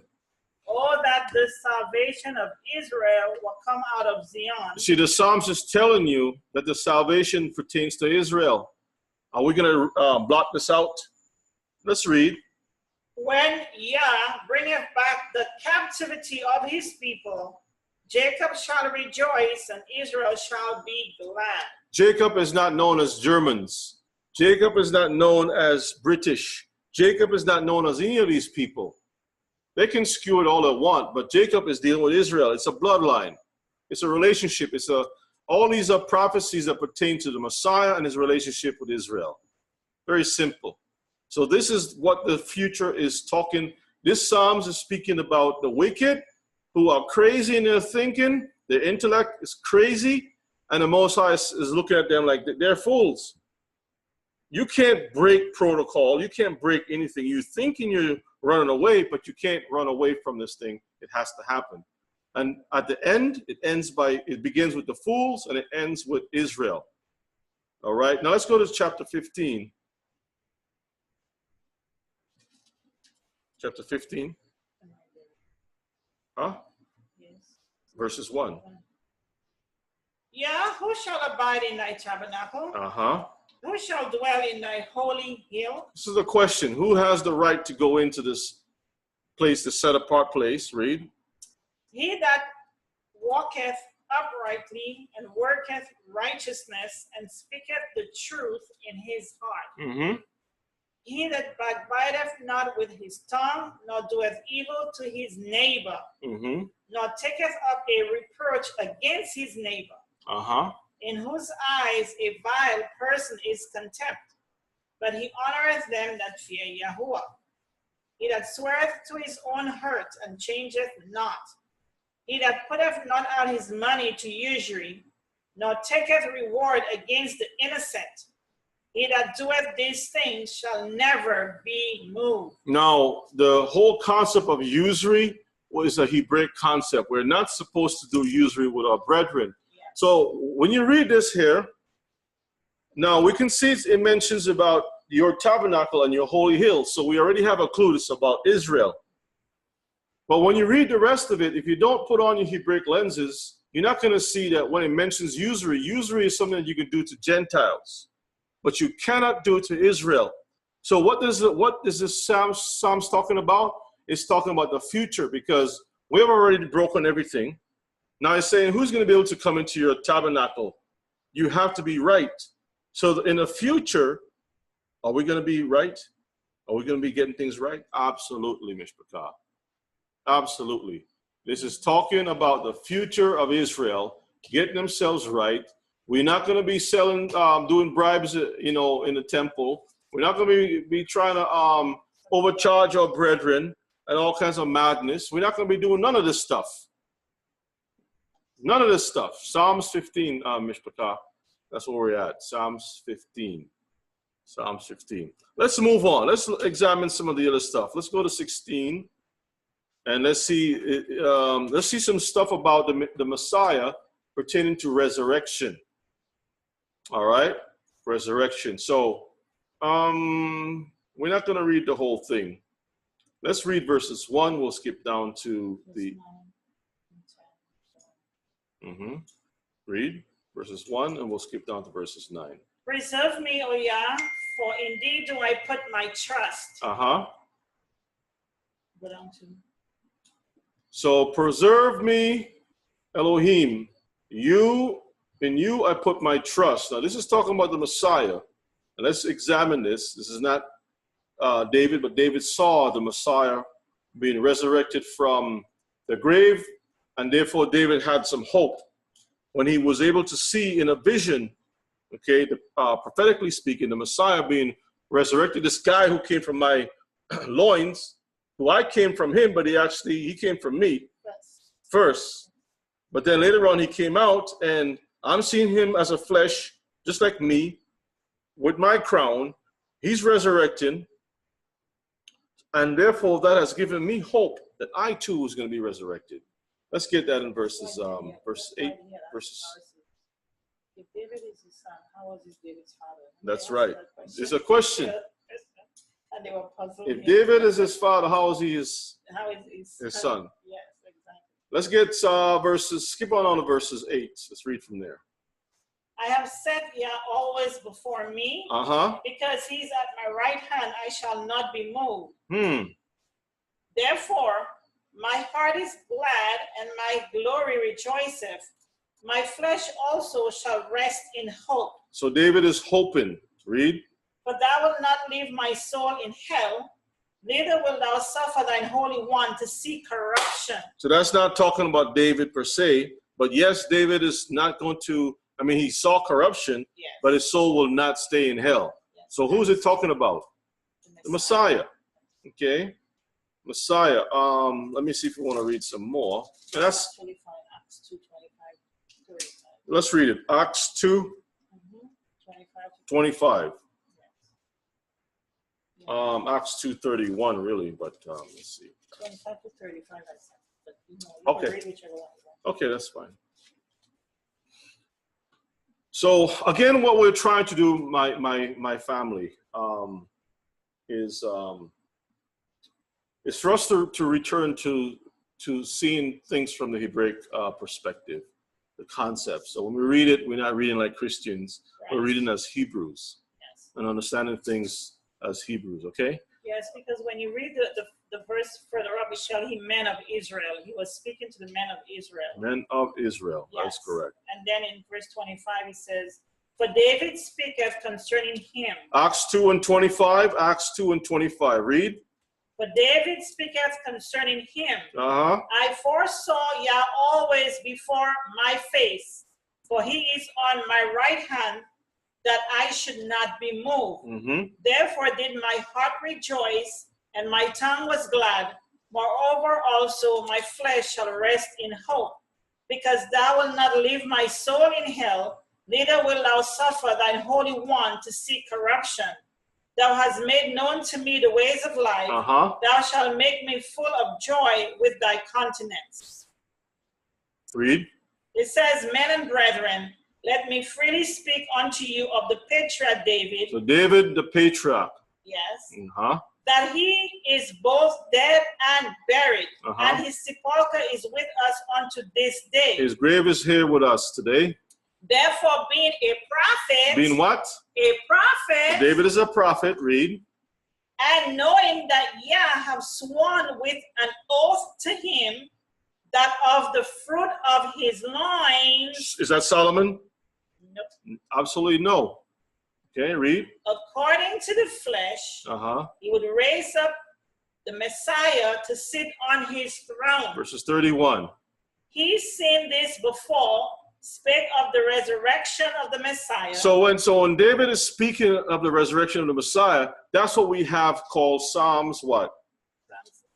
Psalm 16. 16 verse 9. Psalm 16 is David speaking about the Messiah. He's not speaking about himself. He's speaking about the Messiah. Read. Yes. That his soul was not left in hell, neither his flesh did see corruption. This Yeshua have Yah raised up, wherefore we are all witnesses.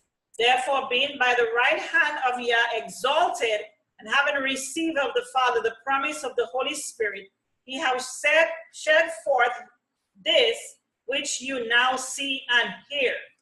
For David is not ascended into the heavens, so your father is not in heaven. Your grandpapa is not in heaven. David is right here on this earth, right? Yes. But he saith himself, Yah said unto my Elohim, sit thou on my right hand, until I make thy foes thy footstool. Therefore let all the house of Israel. Therefore let all the house of Israel. So he's speaking to Hebrews. Now, when he says that all the house of Israel, were all the house of Israel there at this time? No.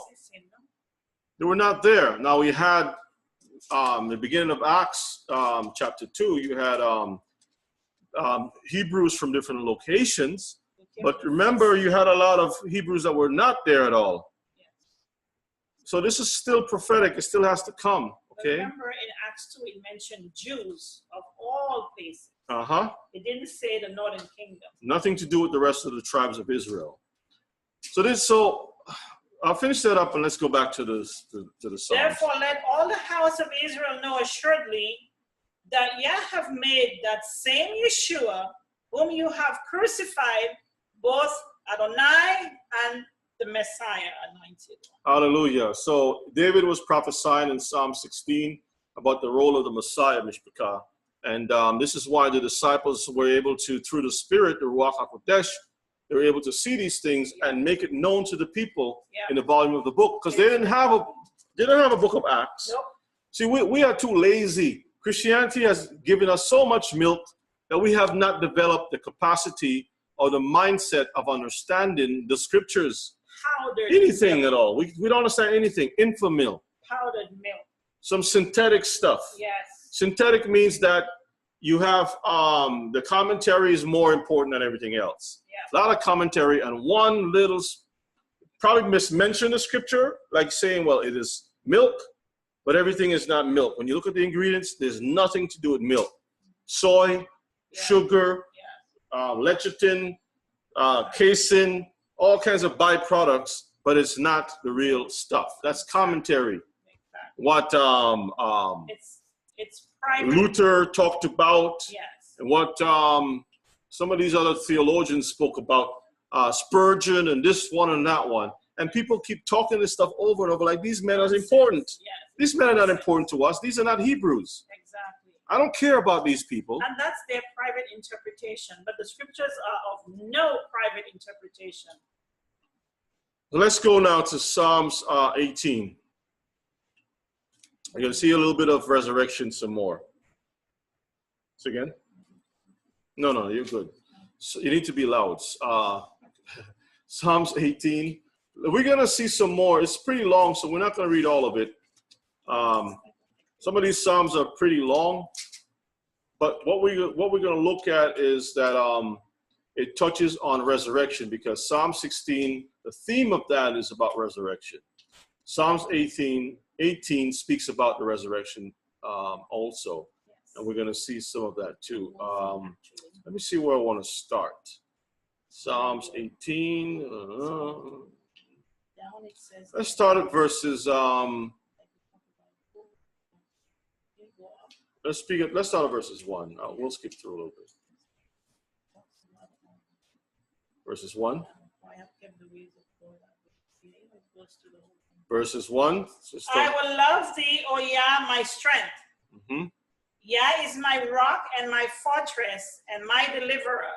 Mm-hmm. My Elohim, my strength, in whom I will trust, my buckler and the horn of my salvation, and my high tower. Mm-hmm. I will call upon Yah, who is worthy to be praised. All is poetry, and so people are bamboozled. Oh, this is what do you mean? This is about the Messiah? Let's read on. So shall I be saved from mine enemies. The sorrows of death compass me. So if sorrows of death is compassing you, now notice this. What is that? Number 4, trials. Right. Notice that verses 3 talk about saving. I shall be saved. Life. Okay. Temptation, trials. 4. Verses 5, sorrows. The sorrows of death compassed me. The floods of ungodly men made me afraid. The sorrows of hell compassed me about. Wasn't the Messiah surrounded with a bunch of people who wanted him dead? Yes. Okay. The snares of death prevented me. In my distress, I called upon Yahuwah and cried unto my Elohim. Remember in the garden, Gethsemane, he was there praying out, crying with great agony that his sweat was like blood. Yes. Read. He heard my voice out of his temple, and my cry came before him, even into his ears. Then the earth shook and trembled. Now remember when the Messiah was crucified? Yeah, there was an earthquake. There was an earthquake? Yes. All right, so this is dealing with his death and his resurrection. Let's read on. The earth shook and trembled. The earth shook and trembled. The foundations also of the hills moved and were shaken because he was wroth. It was an earthquake. Read. There went up a smoke out of his nostrils, and fire out of his mouth devoured. Coals were kindled by it. Fires. When you have an earthquake, sometimes you have fire that comes out of the ground, Mishpachah. Now, the Bible doesn't give us all of that, but it does happen, okay? I'm talking about all of it with the Messiah's death and resurrection. But let's read on. He bowed the heavens also and came down, and darkness was under his feet. Wait a minute. Wasn't darkness there during the time of the Messiah? So under the Father's feet, the whole earth was his footstool. Yes. This earth is his footstool. So that place was dark. Yes. And he rode upon a cherub and did fly. Yea, he did fly upon the wings of the wind. Because he was there when the sun died. And remember the temple, the veil was torn. Wind just came in and just tore up that whole place. Read. He made darkness his secret place. His pavilion round about him were dark waters and thick clouds of the sky. At the brightness that was before him, his thick clouds passed, hailstones and coals of fire. Now, let's stop there because it mentions hailstones, and you're saying, well, Rebbe, you were doing good till this point, showing us the Messiah, but But I don't remember a hill ever being there during the time of the Messiah. Well, let's do a little here, a little there, a little, so we can get some understanding. Okay, let's go to Matthew 28, verses 45. We'll read first. Let me see. We'll come back to Psalms 18 to show another phase. Okay, but let's just, what I'm trying to do is I'm showing you how, even though you don't see the hail during the time of the Messiah, the concept, the theme that we're looking at pertains to death and resurrection. Okay, it's all about the Messiah, all about him. Can we see something connected with death and resurrection? Let's get Matthew 28. First of all, to see the Messiah, Matthew 28, let's read. Verses 45, let's start from there. Matthew 28, 45. Is there 45? There's no 45 in Matthew. I'm sorry, what am I saying? Matthew 27. 27, 45. Yeah, that's the one, sorry. 27 and 45, not 28. 27 and 45. You know how to put this stuff above the Bible? You look up and you look down and you write the wrong thing, wrong page. All right. Now from the 6th hour, there was darkness all over the land until the 9th hour. And about the 9th hour, Yeshua cried with a loud voice, saying, Eli, Eli, lama sabachthani. That is to say, my Elohim, why have you forsaken me? Let's skip on down to verses 50. Yeshua, when he had cried again with a loud voice, yielded up the ghost. He yielded up his spirit. Okay, the breath. Read. And behold, the veil of the temple was rent in twain from the top to the bottom. From the top to the bottom. What happened? And the earth did quake, and the rocks rent. So the earth, there was a huge earthquake. Okay, read on. And the graves were opened, and many bodies of the saints which slept arose. Many bodies arose also. So we're talking about death and resurrection. Yes. Earthquakes, place turns dark, all these things happen. Read. And came out of their graves after his resurrection. After his resurrection. And went into the holy city and appeared unto many. So after he resurrected, because he's the first fruit, then they resurrected.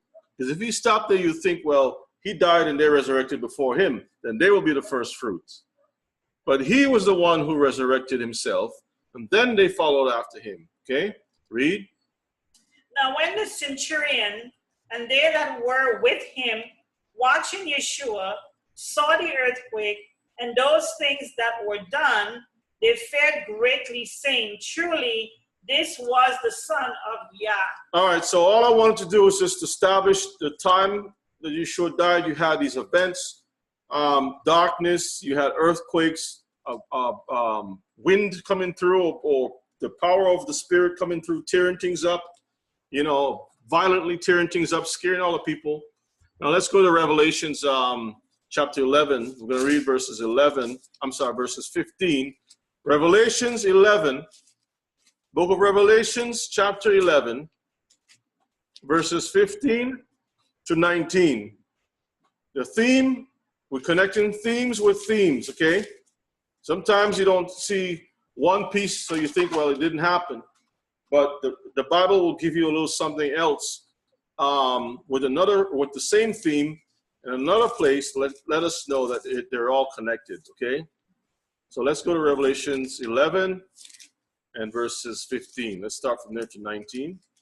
And the seventh angel sounded, and there were great voices in heaven saying, the kingdoms of this world are become the kingdoms of our Adonai and of his anointed. So that's the Messianic age. That's the kingdom to come, right? And what else? And he shall reign forever and ever. And the 24 elders which sat before Yah on their seats fell upon their faces and worshiped Yah, saying, we give thee thanks, O Yah, O Elohim Almighty, which art and was and art to come, because thou hast taken to thee thy great power and have reigned. You have taken to yourself your great power. Everything is returned back to you because you gave it to men to rule. Now you're taking it back to yourself, right? And you are reigning. And the nations were angry. So now this is Psalms chapter 2. The nations are angry. Why are these people, the heathen, raged? Read. And thy wrath is come, and the time of the dead that they should be judged. So this is resurrection. The dead is going to rise. Read. And that thou shouldest give reward unto thy servants the prophets, and to the saints, and them that fear thy name, small and great, and shouldest destroy them which destroyed the earth. Read on. And the temple of Yah was opened in heaven, and there was seen in his temple the ark of his testament. And what will you see here? And there were lightnings, and voices, sounds, and thunderings, and earthquake, and what else? And great hail. Notice the hail is in there. So the themes are connected. Okay, there's much more. I'm just giving us a little taste of the Psalms so we can be able to go back and appreciate the Psalms a little bit more. It's buried in there, Mishpachah. It's strategically designed for Hebrews to see only. Okay, let's get Psalms 22. This is a good one. I'm going to spend a little time on this one so we can bring some things out. Psalms 22. Let's read from verses 1.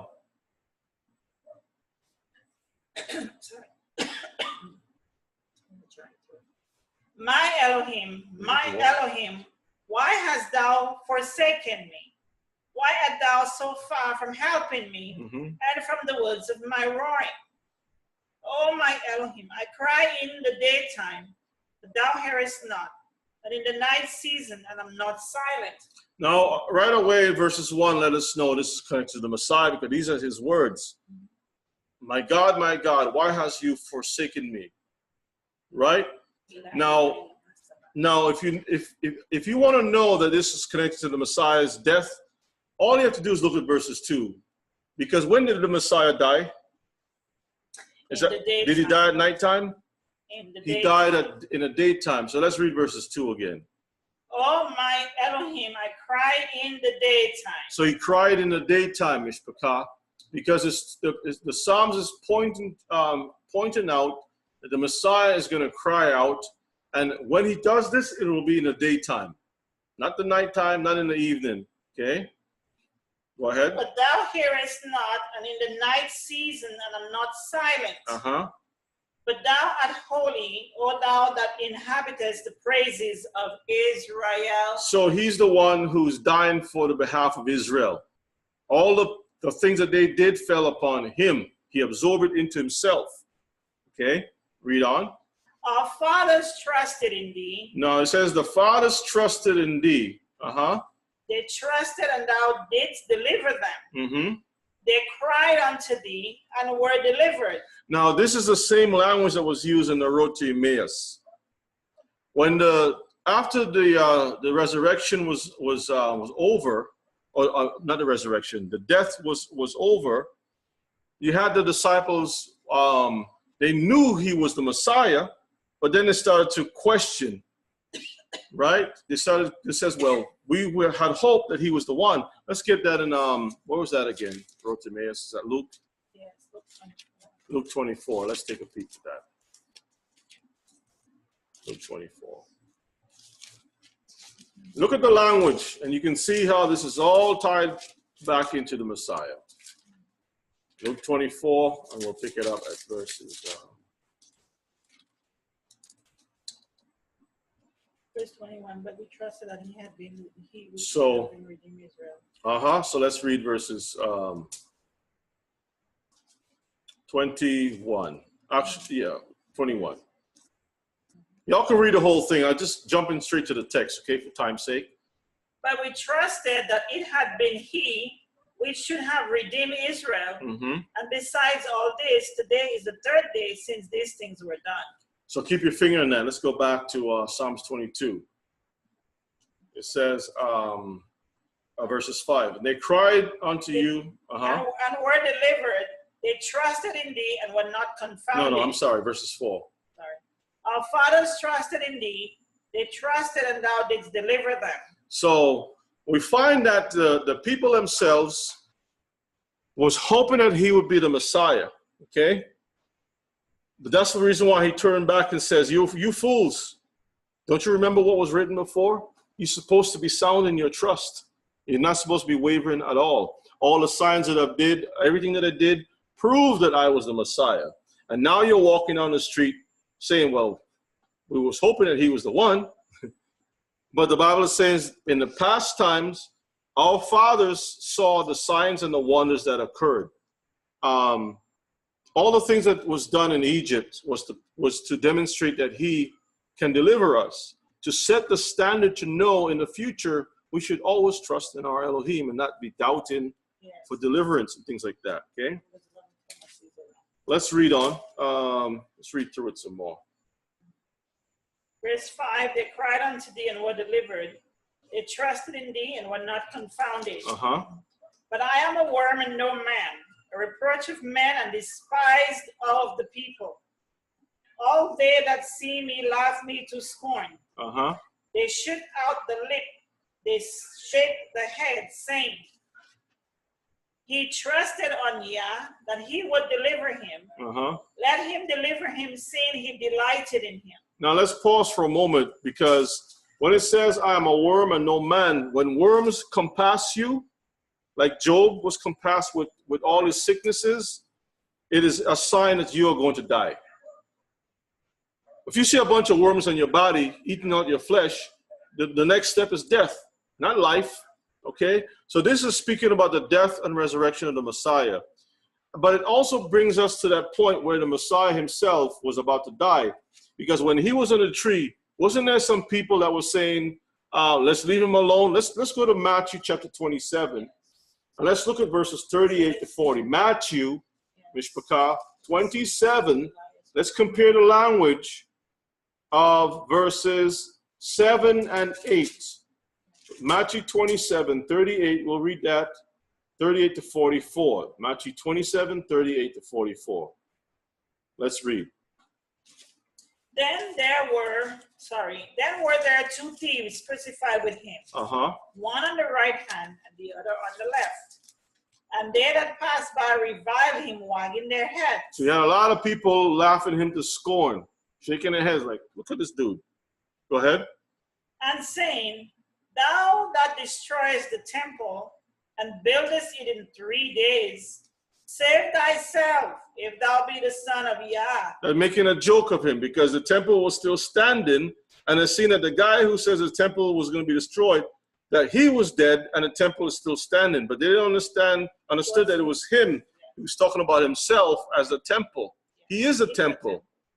Okay, he is a temple. So they're laughing him to scorn, according to Psalms 22. All they that see me laugh me to scorn. They shoot out their lip. So when you see a person like pushing their lips up, that's like an arrow pointing to a target. Look at that guy. Lips are twisted. That means your lips is fashioned like an arrow. Okay? Read. And they that pass by revile him, wagging their heads and saying, thou that destroyest the temple and buildest in 3 days, save thyself, if thou be the son of Elohim, come down from the cross. If you're the son of the Most High, you come down from the cross. Read. Likewise also the chief priests, mocking him, with the scribes and elders, said, he save others, himself he cannot save. If he be the king of Israel. If he trusted in the Lord that he would deliver him. If he's the king of Israel, read. Let him now come down from the cross, and we will believe him. He trusted in Yah. He did what? He trusted in Yahuwah. Let him deliver him now. If he will have him. For he said, I am the son of Elohim. So Psalms 22 was telling us the exact situation that will occur when the Messiah walked the earth. Psalms 22 was telling us that he was going to suffer, that his life was going to be as a dead man. People will surround him. People will scorn him. They will say specific words which lined up perfectly. These people were prophesying, or no, they were fulfilling the prophecies. Yes. These men were actually fulfilling the prophecies, and they didn't even know the words coming out of their mouth was something that was already written. Yes. They were acting out something that was there a long time ago. Y'all seen this, Mishpachah? Those of you in the chat room, if you're seeing this, you can comment on that. Let's continue on. Was that it for Matthew? The thieves also, which were crucified with him, cast the same in his teeth. Mm-hmm. Now from this, that's it. That's it? Okay. 44. So let's go back to Psalms 22. Let's read verses 9. The Job, Job, when you read the story of Job, it's the story of the Messiah also. Okay? It's the story of the suffering and the triumph of the Messiah. A man who was stripped of everything, a man who was once the most wealthiest man in the where? The East. Where does the Messiah come from? He come from the East. I see a star where? In the East. And he came to Jerusalem. You have Job being the wealthiest man who had everything. And then he was stripped down to nothing in the presence of all the people. And all his children were gone. But he did sacrifices for his children all the time, daily. That's the Messiah putting up for us on a daily basis. Always pleading for our behalf. Because he doesn't know what they're doing, whether they're doing evil or good. But the Messiah knows what we're doing. But he still put his life as a sacrifice. So Job now is stricken down to nothing. And then when it seems hopeless that he was going to die, the Most High raised him up from out of that ordeal. And if you notice, there's a lot of conversation that Job was having before he actually saw a resurrection of his life. And notice in the book of John, I'm the true vine. There's a whole lot of different things. Love the others and blah, blah, blah. A lot of conversation during that time before the Messiah actually died. Same stuff. Thematically, it's connected. It's connected. Then you have Job receiving the latter end was greater than the beginning. What about the Messiah? Same thing. Okay? Same story told different ways. Okay? Continue. Psalms 22. Verse 9. Uh-huh. But thou art he that took me out of the womb. Thou didst make me hope when I was upon my mother's breast. Uh-huh. I was cast upon thee from the womb. Thou art my Elohim from my mother's belly. Be not far from me, for trouble is near, for there is none to help. Mm-hmm. Many bulls have compassed me. Strong bulls of Bashan have beset me round.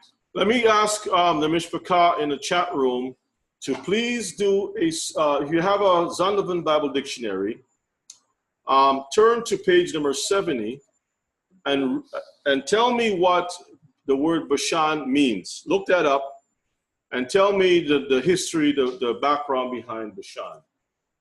See if you can find that. There's much more. Don't be too quick. There's more. There's more. You'll see it. You'll notice a connection, a connecting piece. Because it says, and I'm trying to show you thematically how the Messiah, this is the movie set of the Messiah's crucifixion. It says many bulls are powers.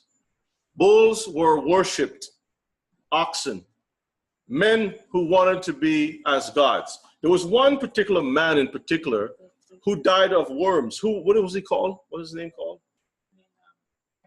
Herod, okay? And he thought himself to be God. Stock market, but yeah, we're not going into that. We're looking at,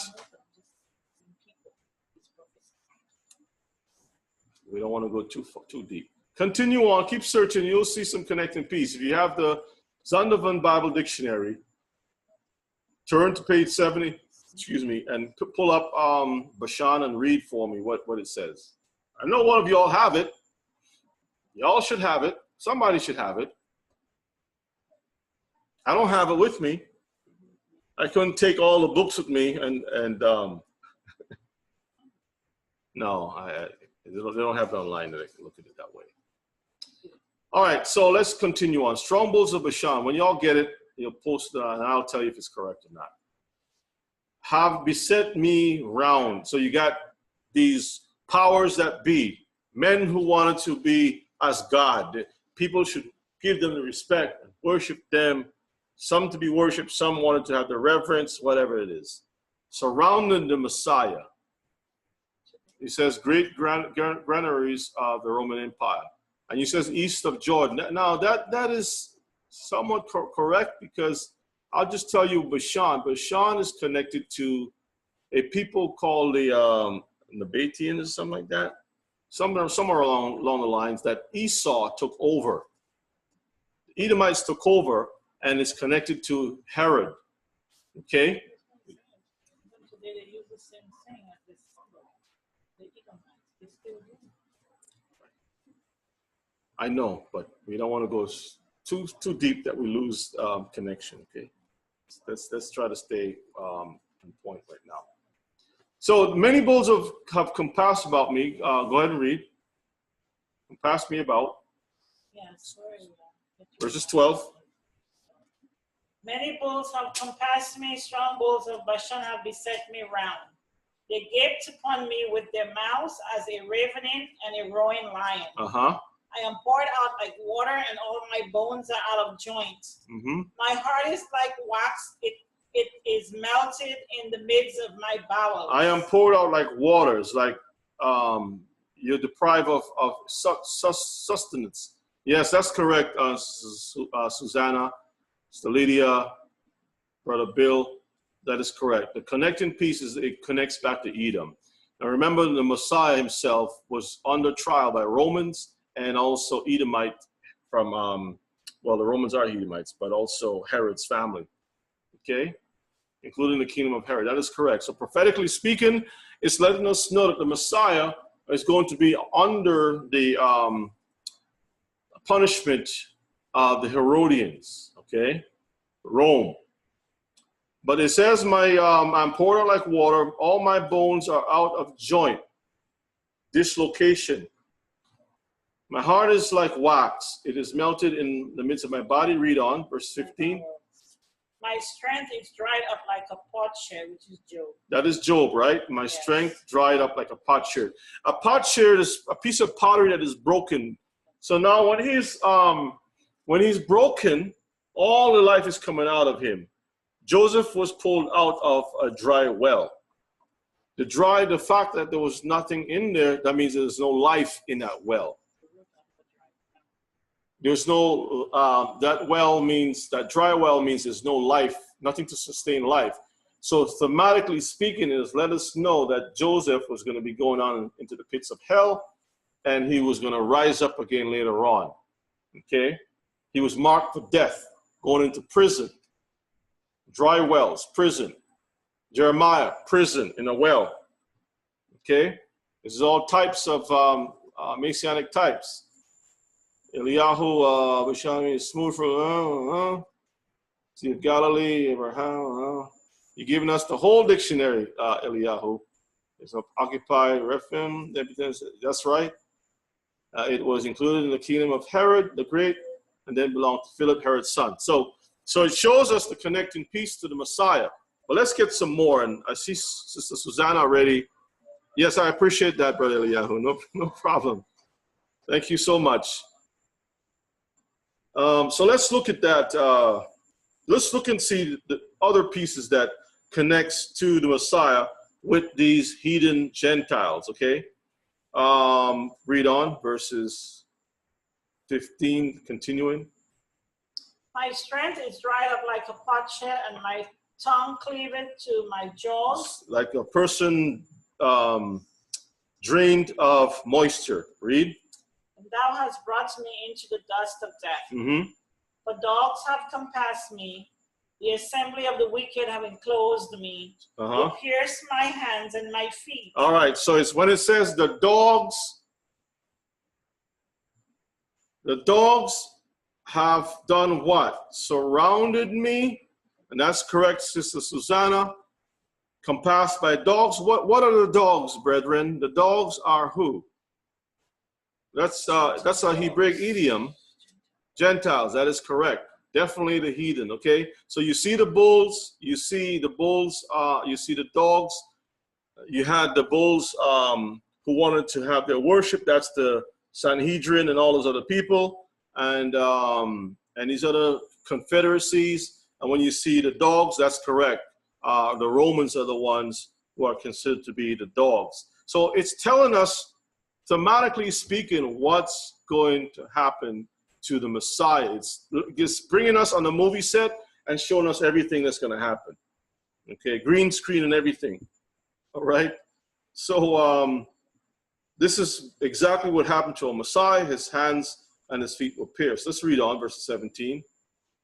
I may tell all my bones, they look and stare upon me. So when you're dehydrated, you lack moisture, all of your bones stick out.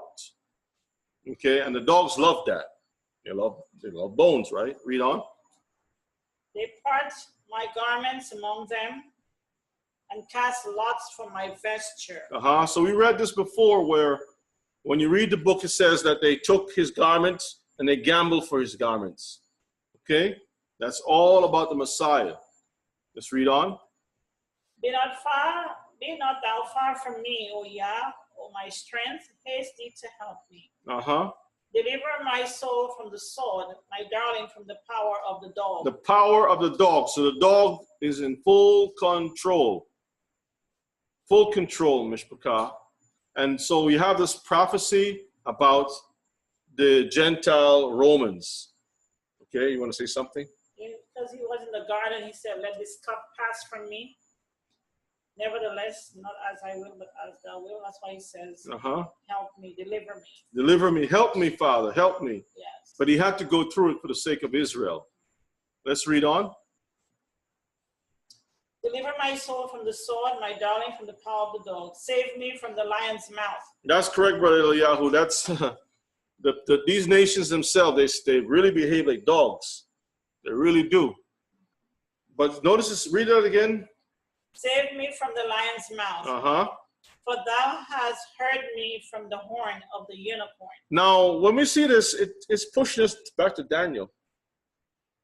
You know, it's giving us, the Bible is giving us clues for us to go other places to look, to put all the pieces together, so we can have the proper understanding.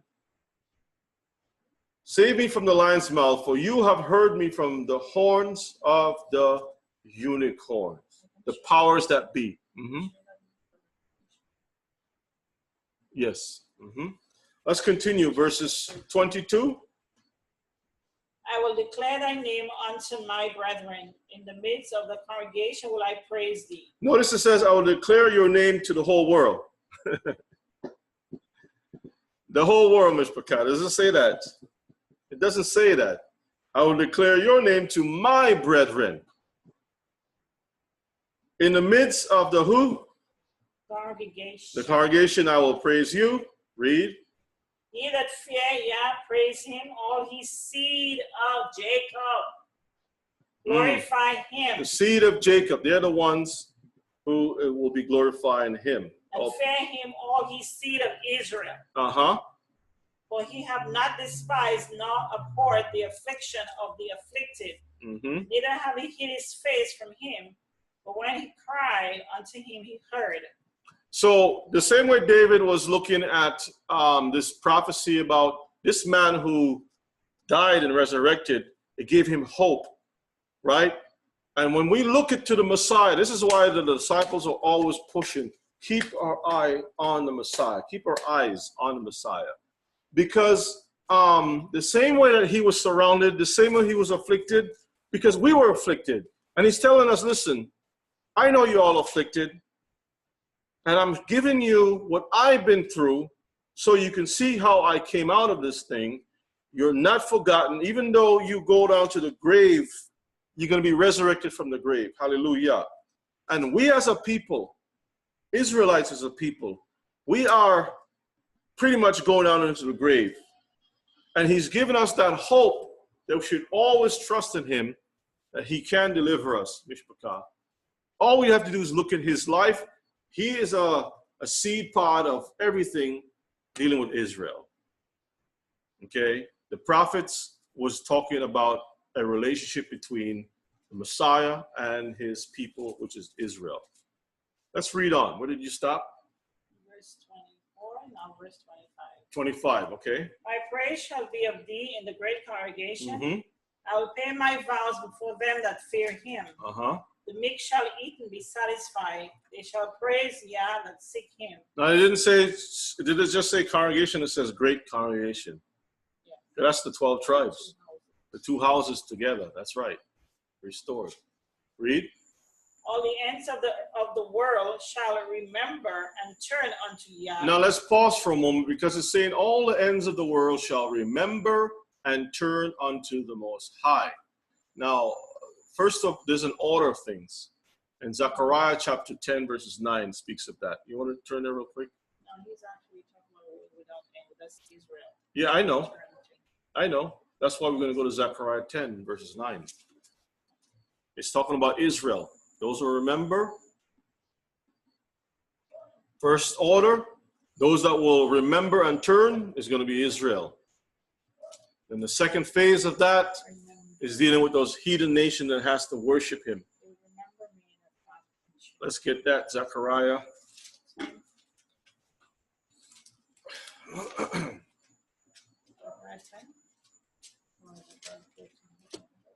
Zechariah 10 and verses 9. Let's read that. And I will sow them among the people, and they shall remember me in far countries. Let's go back. No, let's start at verses 6. Start at verses 6. And I will strengthen the house of Judah, and I will save the house of Joseph. Judah is the southern, Joseph is the northern kingdom. Yes. The 12 tribes all together. And so I will bring them again to place them, for I have mercy upon them, and they shall be as though I had not cast them off. For I am Yah, their Elohim, and will hear them. He will hear Israel. Read. And they of Ephraim shall be like a mighty man, and their heart shall rejoice as through wine. Yea, their children shall see it and be glad. Their heart shall rejoice in Yah. I will hiss for them. You can whistle for them. And gather them. For I have redeemed them. He have redeemed the whole world. Them, Israel. And they shall increase as they have increased. So he's going to increase us. That's the reverse of the curse. Deuteronomy 28 is now changed hands, and now it's upon the heathen. Okay, now it's on the heathen. Read. And I will sow them among the people, and they shall remember me in far countries. They're going to remember me. They are the Hebrews that has returned.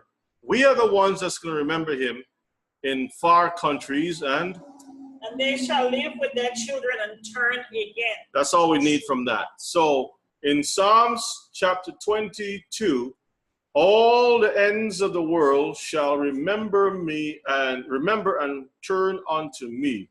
I will bring them out of the land of Egypt. I'll bring them from Egypt. I'll bring them from all these different places. I will bring them out of Egypt again. Absolutely. You can read Zechariah 11 and 4 and so forth. 11 and 4. Zechariah 11 and 4. Thus saith Yah, my Elohim, feed the flock of the slaughter, whose possessors slay them and hold themselves not guilty. And they that sell them say, blessed be Yahuwah, for I am rich. And their own shepherds pity them not.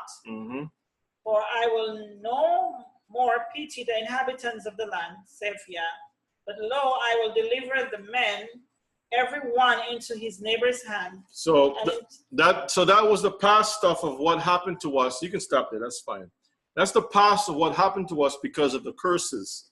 But that's going to change because we're going to remember him, and we're going to return back to our Elohim. Let's go back to Psalms 22 and 27. All the ends of the world shall remember and turn unto Yah. and all the kindred of the nations shall worship before thee. So then the kindreds of the nations will worship before him. Verses 28. For the kingdom is Yah's, and he is the governor among the nations. Mm-hmm.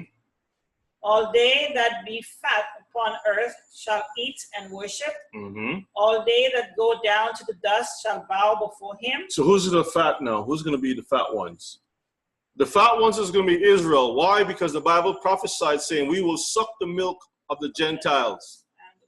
We're going to spoil them just like we spoiled Egypt. We're going to take all their wealth from them and increase ourselves in riches, substance, all the wine valleys of Napa Valley of California. That's going to be ours. No more earthquakes. We're going to have all the dairy, the cows on 1,000 hills, sheeps and everything else. We're going to have a beautiful bounty of figs, and you can sit for miles. Any fig tree you want to sit on, that's yours. Okay? Because he didn't have millions of acres. Which they took from Millions of acres that they got from exploitation and murder. And they're telling you that you got to go in the back of the line. That's going to change very, very soon. Okay? That's why they don't.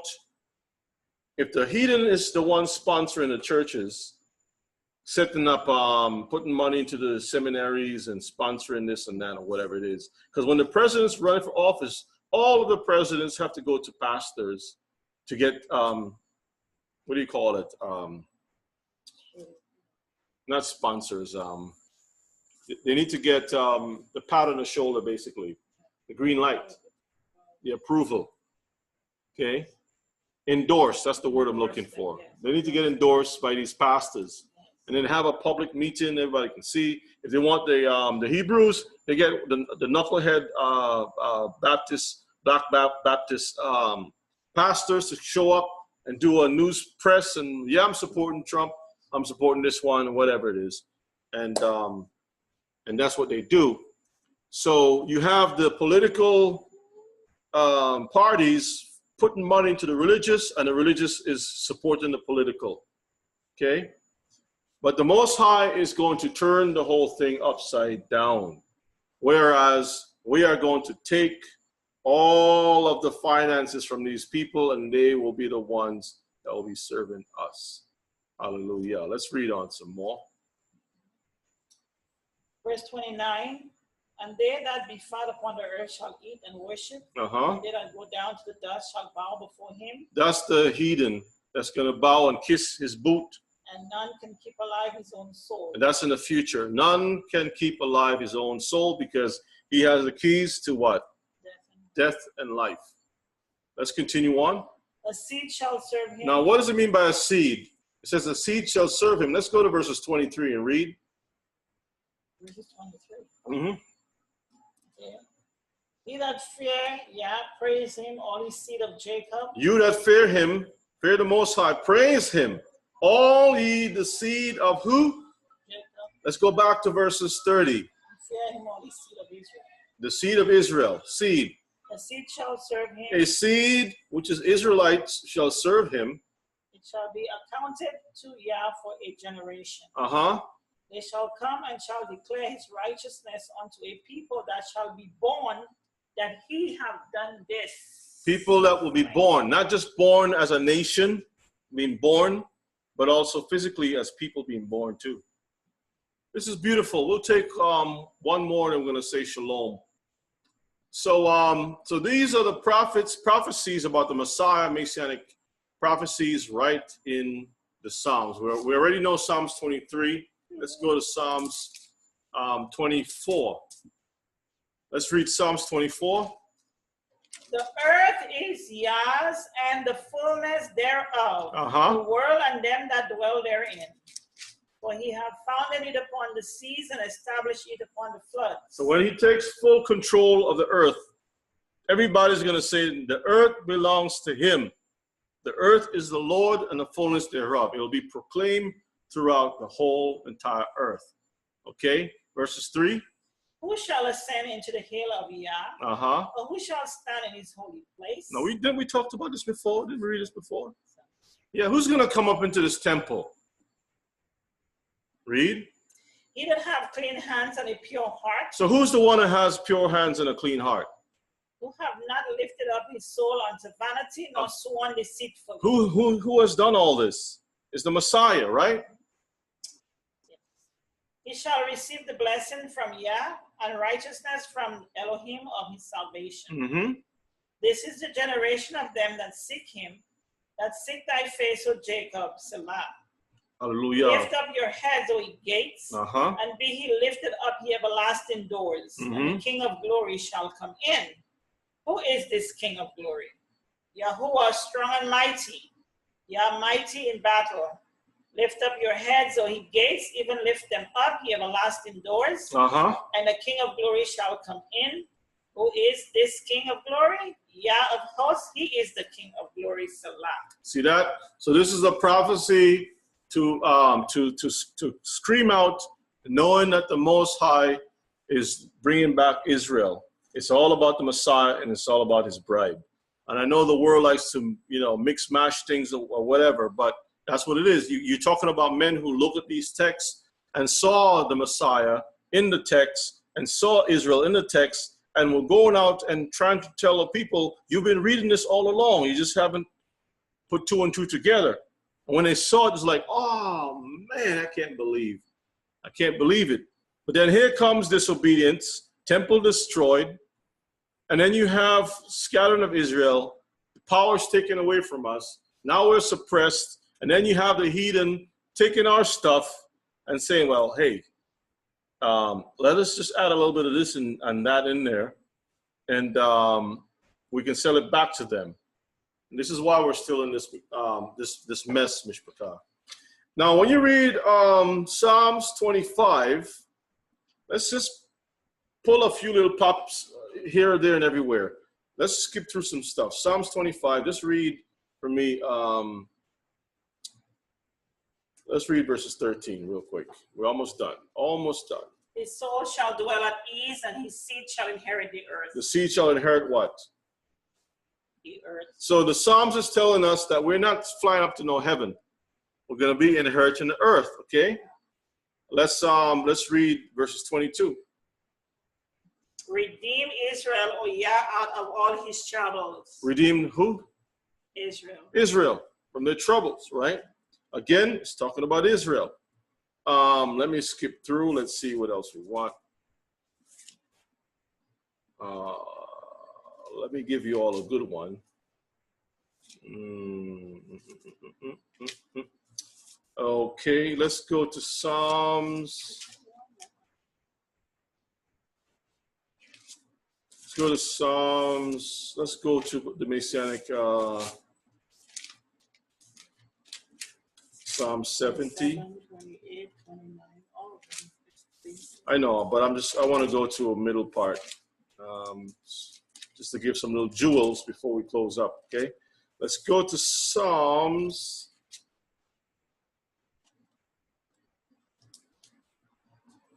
I see some other things, but I'll just open up some more bigger stuff, so I don't want to go through all that. Let's go to Psalm 70.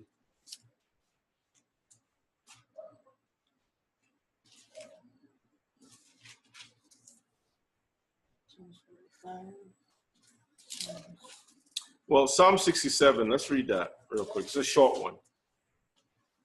Okay, it's a short one. Yah, be merciful unto us and bless us, and cause his face to shine upon us, Selah. That thy way may be known upon the earth, thy saving health among all nations.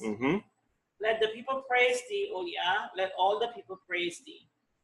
O let the nations be glad and sing for joy. For thou shalt judge the people righteously and govern the nations upon earth. Upon heaven.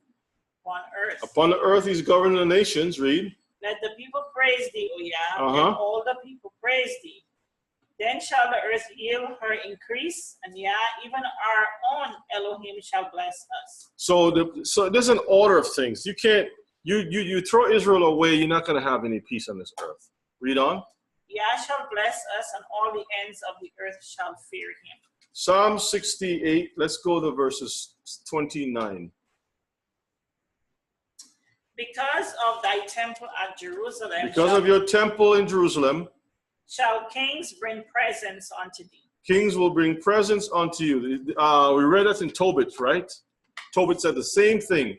Read. Rebuke the company of spearmen, the multitude of the bulls. Rebuke the multitude of who? The bulls, the same bulls, with the cows of the people, till everyone submit themselves with pieces of silver. So they have to submit with something in their hands, silver. Scattered out the people that delight in war. So now they're the ones that's going to be scattered, right? Yes. Skip on down to verses, read verses 34 and 35. Ascribe his strength unto Yah.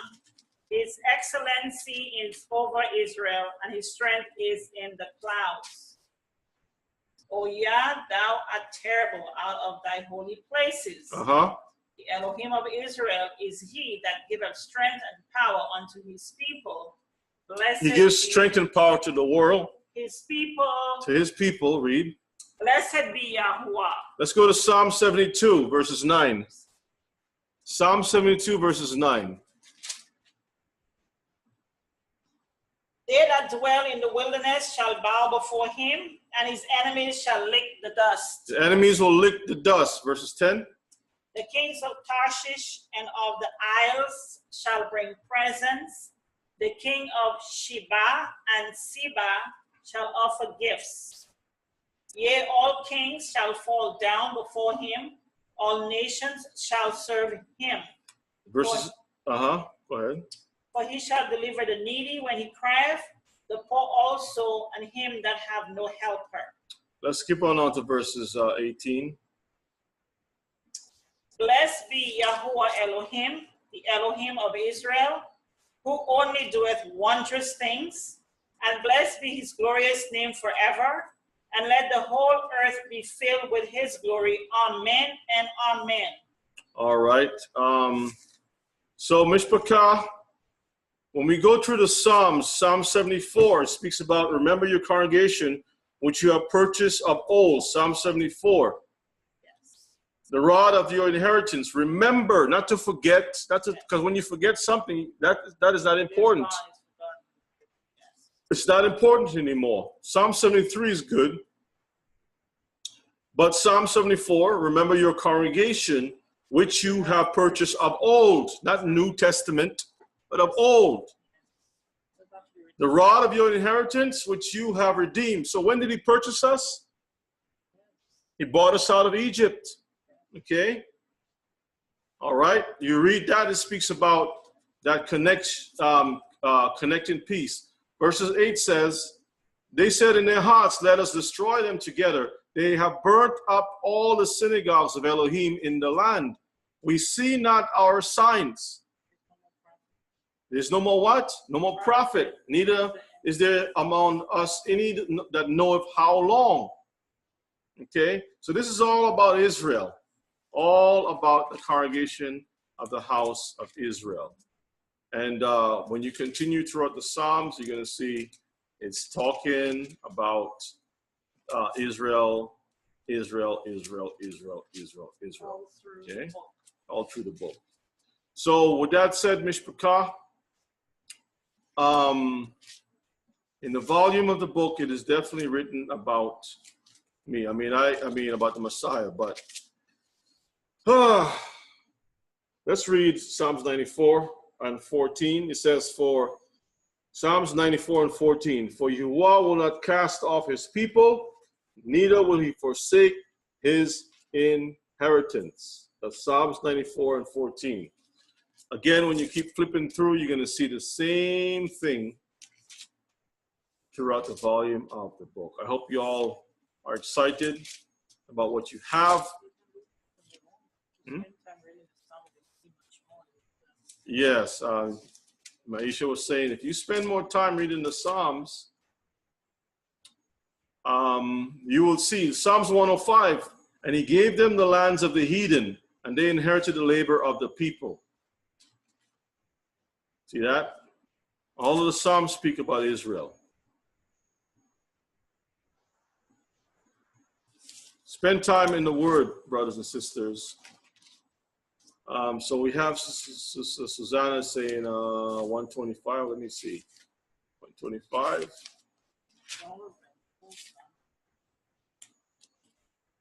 Yep, Mount Zion. It's right there. The righteous Mount Zion.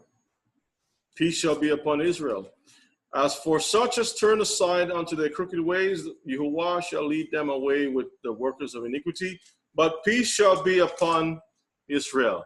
Now we know that this hasn't happened yet. So this is future. And again, it's all about Israel and the Messiah. I know you're going to hear people going to be butting their heads, trying to fight with you over these things, but don't waste your time. Just give them what they need and just keep it moving.